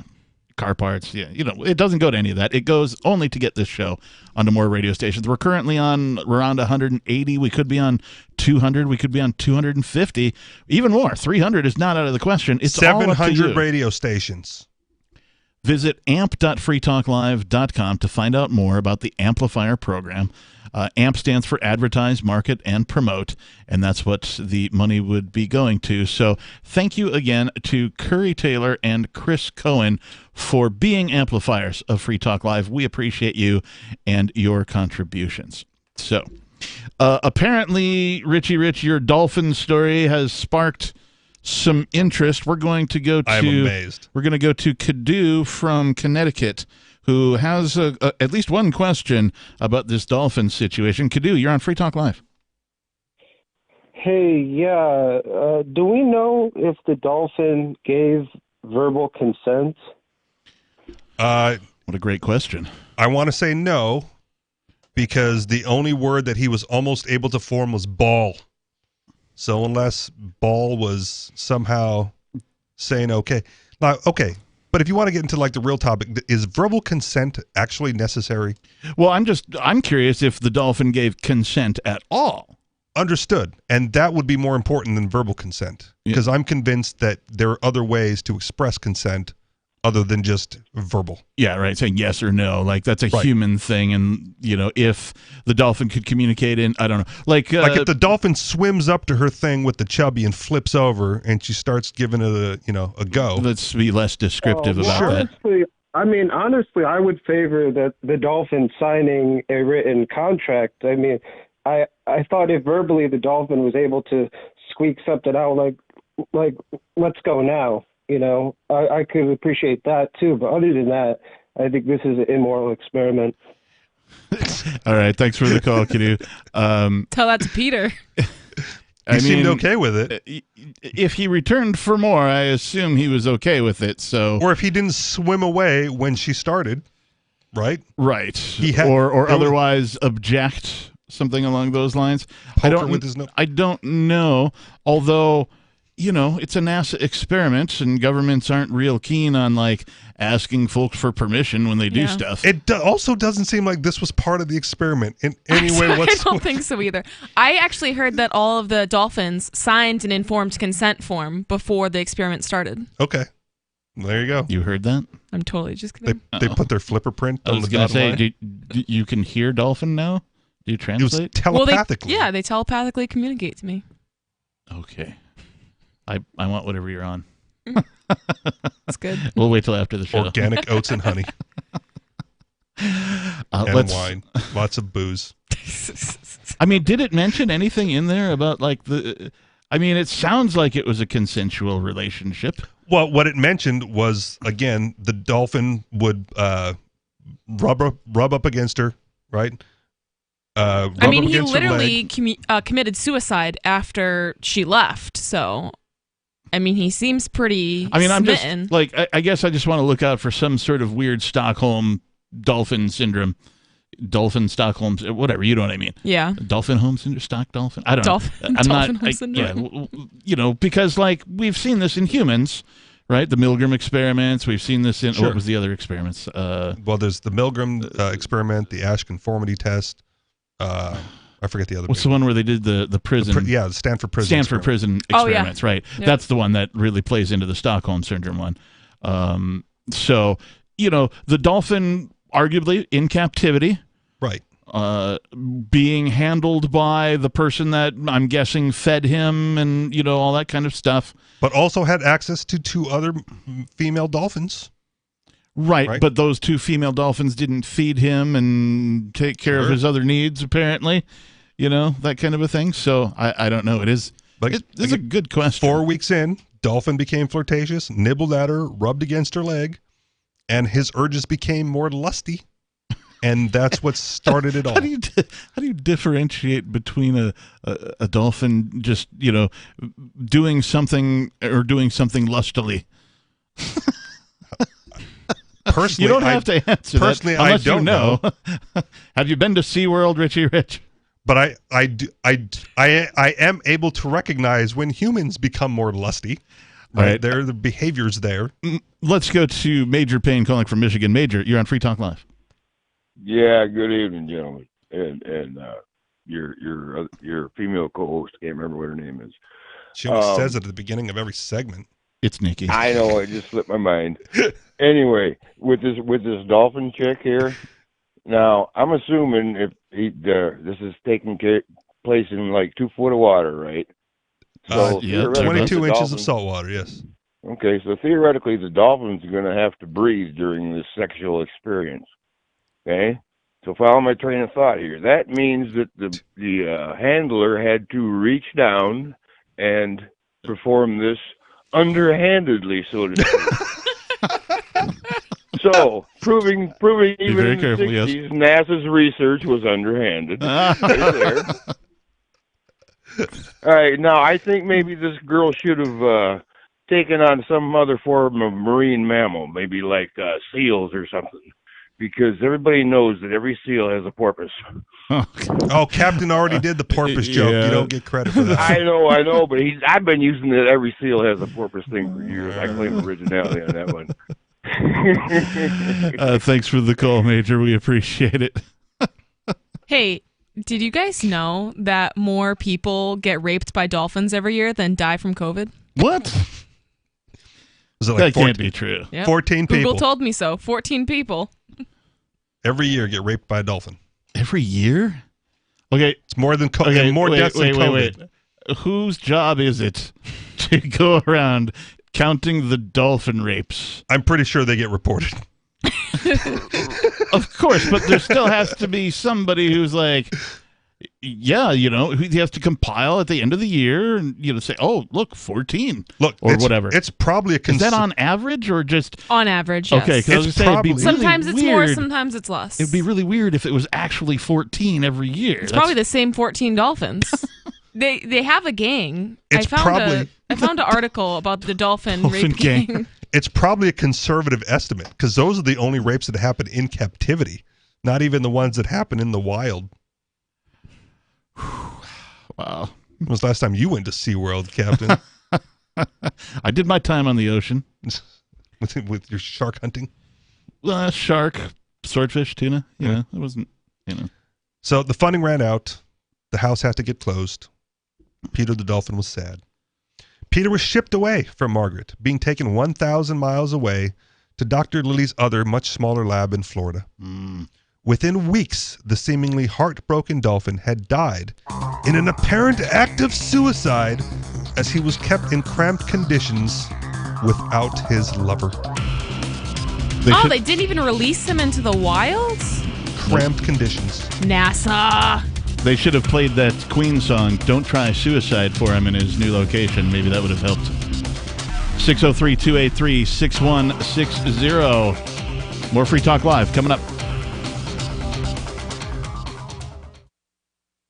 We have some good news. The indictments against Ross Ulbricht in the District of Maryland were dismissed with prejudice, meaning they can never be refiled. This is especially good because those indictments contain the only charge ever made that Ross engaged in murder for hire. This was a serious allegation that Ross Ulbricht denies. It was never prosecuted or ruled on by a jury, but was trumpeted by the federal government and the media as if it were proven fact. The Maryland court held these indictments for almost 5 years, poisoning Ross's case and leaving him under a cloud of unproven allegations.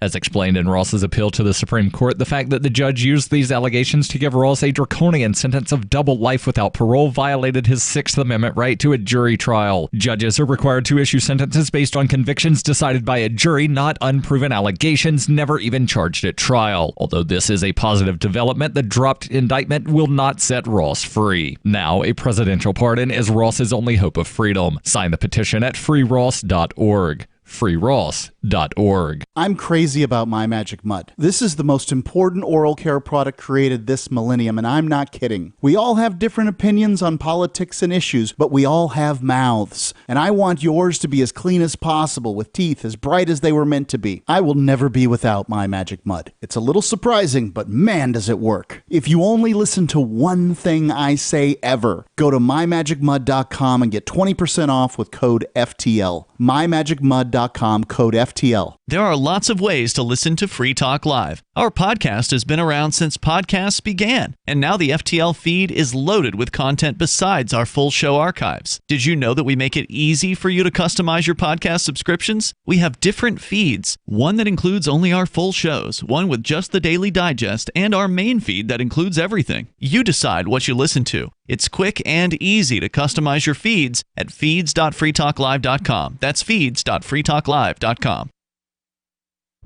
Join liberty-minded voluntarists, anarchists, and libertarians from June 27th through July 3rd for the 6th annual Fork Fest at Rogers Campground in the beautiful White Mountains of New Hampshire. Fork Fest is a fork of the Porcupine Freedom Festival, which sold out for the first time in 2021. Fork Fest takes place the week after Pork Fest, but Fork Fest is decentralized, which means that there's no ticket cost and no one is in charge. All you have to do to join the fun is reserve your camping site, RV site, or motel room with Rogers Campground for June 27th through July 3rd. There's no better place to celebrate Independence Day than around other freedom-loving activists in the Shire. You can find out more at the unofficial website, forkfest.party.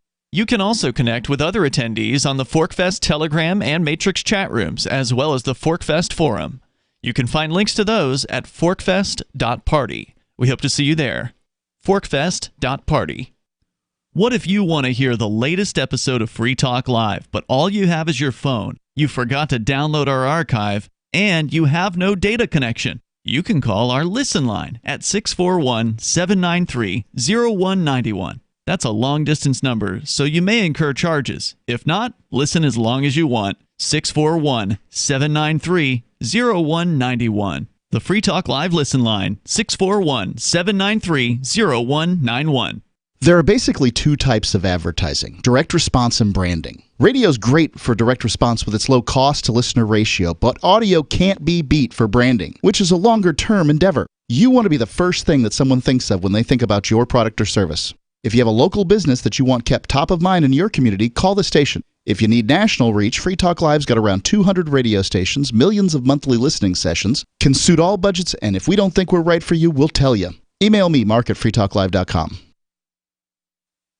Our Matrix server is about as free as internet chat can be. Join the existing rooms or create your own at chat.freetalklive.com.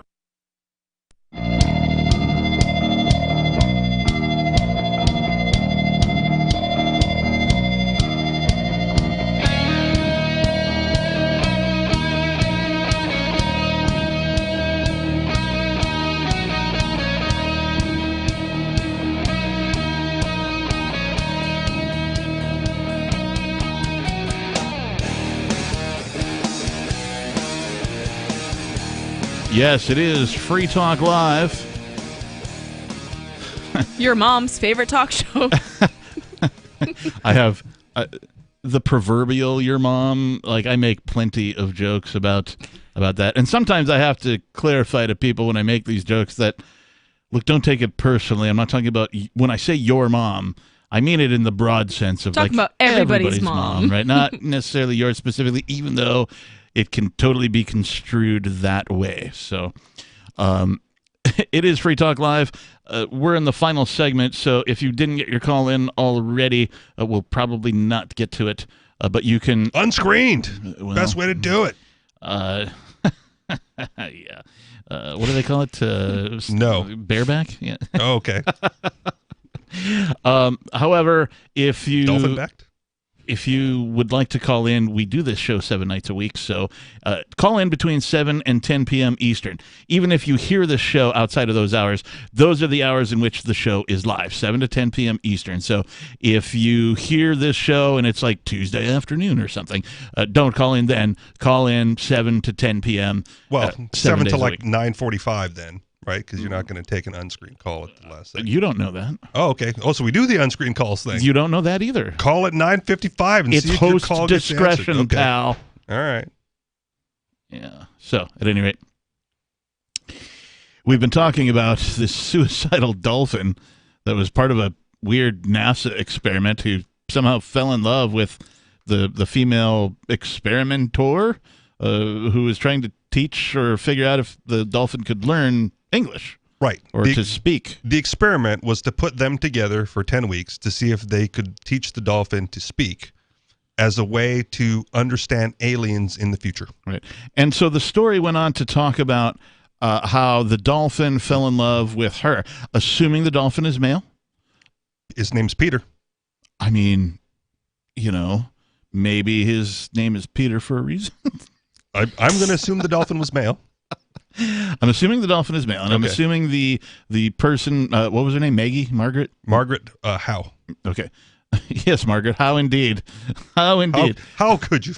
Anyway, so they go on to say, and I don't know how you scientifically, quantify this, but they say that the dolphin was in love with her, right? Right. Let's just assume that's true.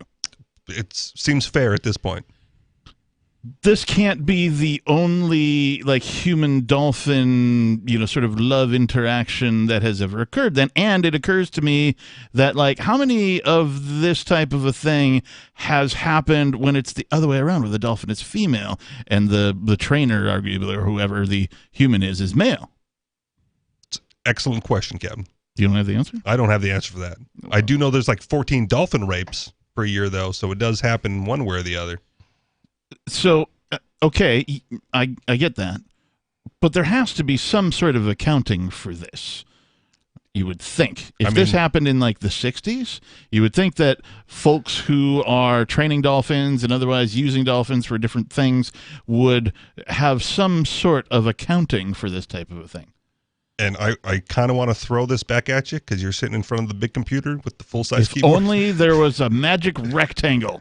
Uncle Google might have don't an say answer that for word. you. Don't give them any free press. Uncle DuckDuckGo. There we go. Okay. You also have a device in front of your hand. I know, but I'm reading the article. I can't find anything about the female dolphins. Sorry, guys. It's okay. Thanks for asking. Looking. Margaret, you looked. Got a phone call from John Lilly. John called me himself to tell me, he said, Peter had committed suicide. He told the Guardian. The lab's vet, Andy Williamson, even attributed the death to a broken heart as he was ripped away from Margaret. He said, Margaret could rationalize it, but when she left, could Peter? Here's the love of his life gone. This is when the experiment ended. Rick O'Barry from animal rights organization The Dolphin Project. Okay, so it turns out... I didn't think it could get weirder. Oddly specific name. I have an answer. It's only the males. Only the males do the raping? Yeah. Okay. And they don't just rape people. They also rape female dolphins. I think, part of Captain's question was how many times does a male trainer sexually interact with a female dolphin? Yeah, or even what they call fall in love or whatever, right? Because... I don't know. We don't have those stats. My guess is if it happens in this way, where it's a male dolphin and a female, we'll call it trainer for lack of a better word, then presumably it could also happen the other way around. Presumably you're correct. Has it happened? I don't know. Yeah. Okay. The Dolphin Project guy also backs the description of Peter's death as a suicide. He said, dolphins are not automatic air breathers like we are. Every breath is a conscious effort. If life becomes too unbearable, the dolphin just takes a breath and they sink to the bottom. They don't take the next breath. So that's how, apparently there was no impetus to rise and get that air. And no, aquatic Kevorkian necessary. Yep, just sink to the bottom and don't take the next breath and, peacefully gone. Scientists are split over whether dolphins have the mental capacity to participate in suicide in the human sense of the word. I don't know. Seems pretty obvious with that description. However, distressed animals are well known to engage in self-destructive behavior that may prove fatal, such as the case of Hugo the whale, who rammed his head into his tank so often that he suffered a brain aneurysm. Yeah, Thanks, I remember that. SeaWorld. I remember that story too. Yeah. Lori Marino, a behavioral neuroscientist, dolphin expert, and founder of the Camella Center for Animal Advocacy, published a paper which argues as much. She writes that the brains have sophisticated capacity for emotion and the kinds of thinking processes that would be involved in complex motivational states, such as those that accompany the thoughts of suicide. That's the end of the article. Do they have the, like, part of, first of all, based on the article and what we've discussed, I believe the dolphin did commit suicide. I agree. Was the suicide a result of the broken heart, as the story would, the loss of a lover implies, or was it because they moved him to a much smaller and much crappier environment where he just lacked the desire to go on because he knew he was imprisoned, if you will? There is a case to be made for that, especially if they're saying, doesn't have the complex brain to rationalize why the experiment ended, why he was taken away in the first place. Who knows? Dolphins are also animals that travel a pretty wide distance. Yeah. So it's like the same thing was happening with the whales at SeaWorld. It was basically like a human being living in a bathtub, and they travel like miles and miles and miles. I actually have a shark tracker on my phone. It's pretty cool. They chip. Don't show it to Captain. He'll kill it. They chip the sharks so they can track them, and they go up and down the east coast of the United States. Yeah, and they go far. Great. Now I've got a parody of Cop Killer stuck in my head, except it's Shark Killer.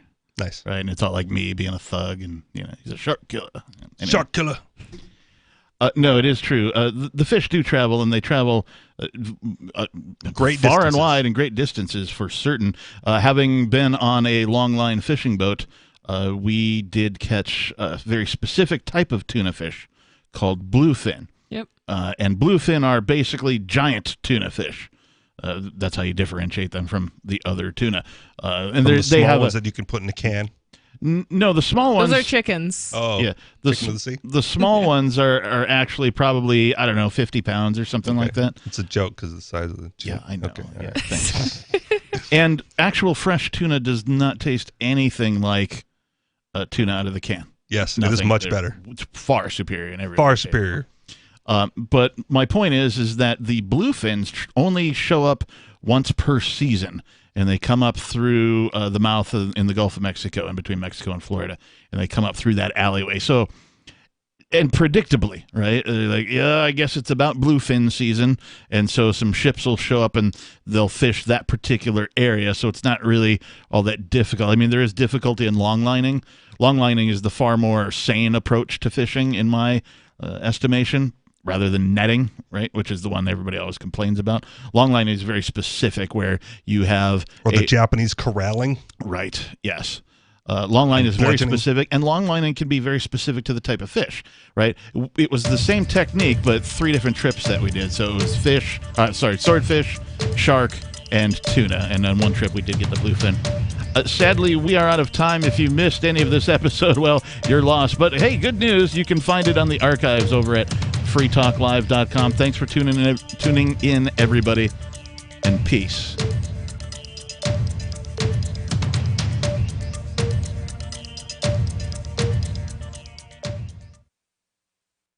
Are you tired of governments murdering people around the world? Stop using their money. There is an alternative. Bitcoin is a stateless free market non-political currency. Bitcoin cannot be inflated or controlled by any government. By using their money, you are helping the state. Stop doing it. You have an incredible alternative available now. Learn it, use it, spread it. Get started with Bitcoin at bitcoin.com. That's bitcoin.com. Do you feel like your nation, state, or community no longer holds your values? Have you dreamt of a place where people agree that liberty is important and are free to pursue their projects so long as they respect the property of others? There are many people just like you that are discovering freeprivatecities.com. Their social media links are at the upper right of the page at freeprivatecities.com. All skill levels will be needed when the first of the Free Private Cities opens. It's sooner than you think. Stop arguing and build. freeprivatecities.com.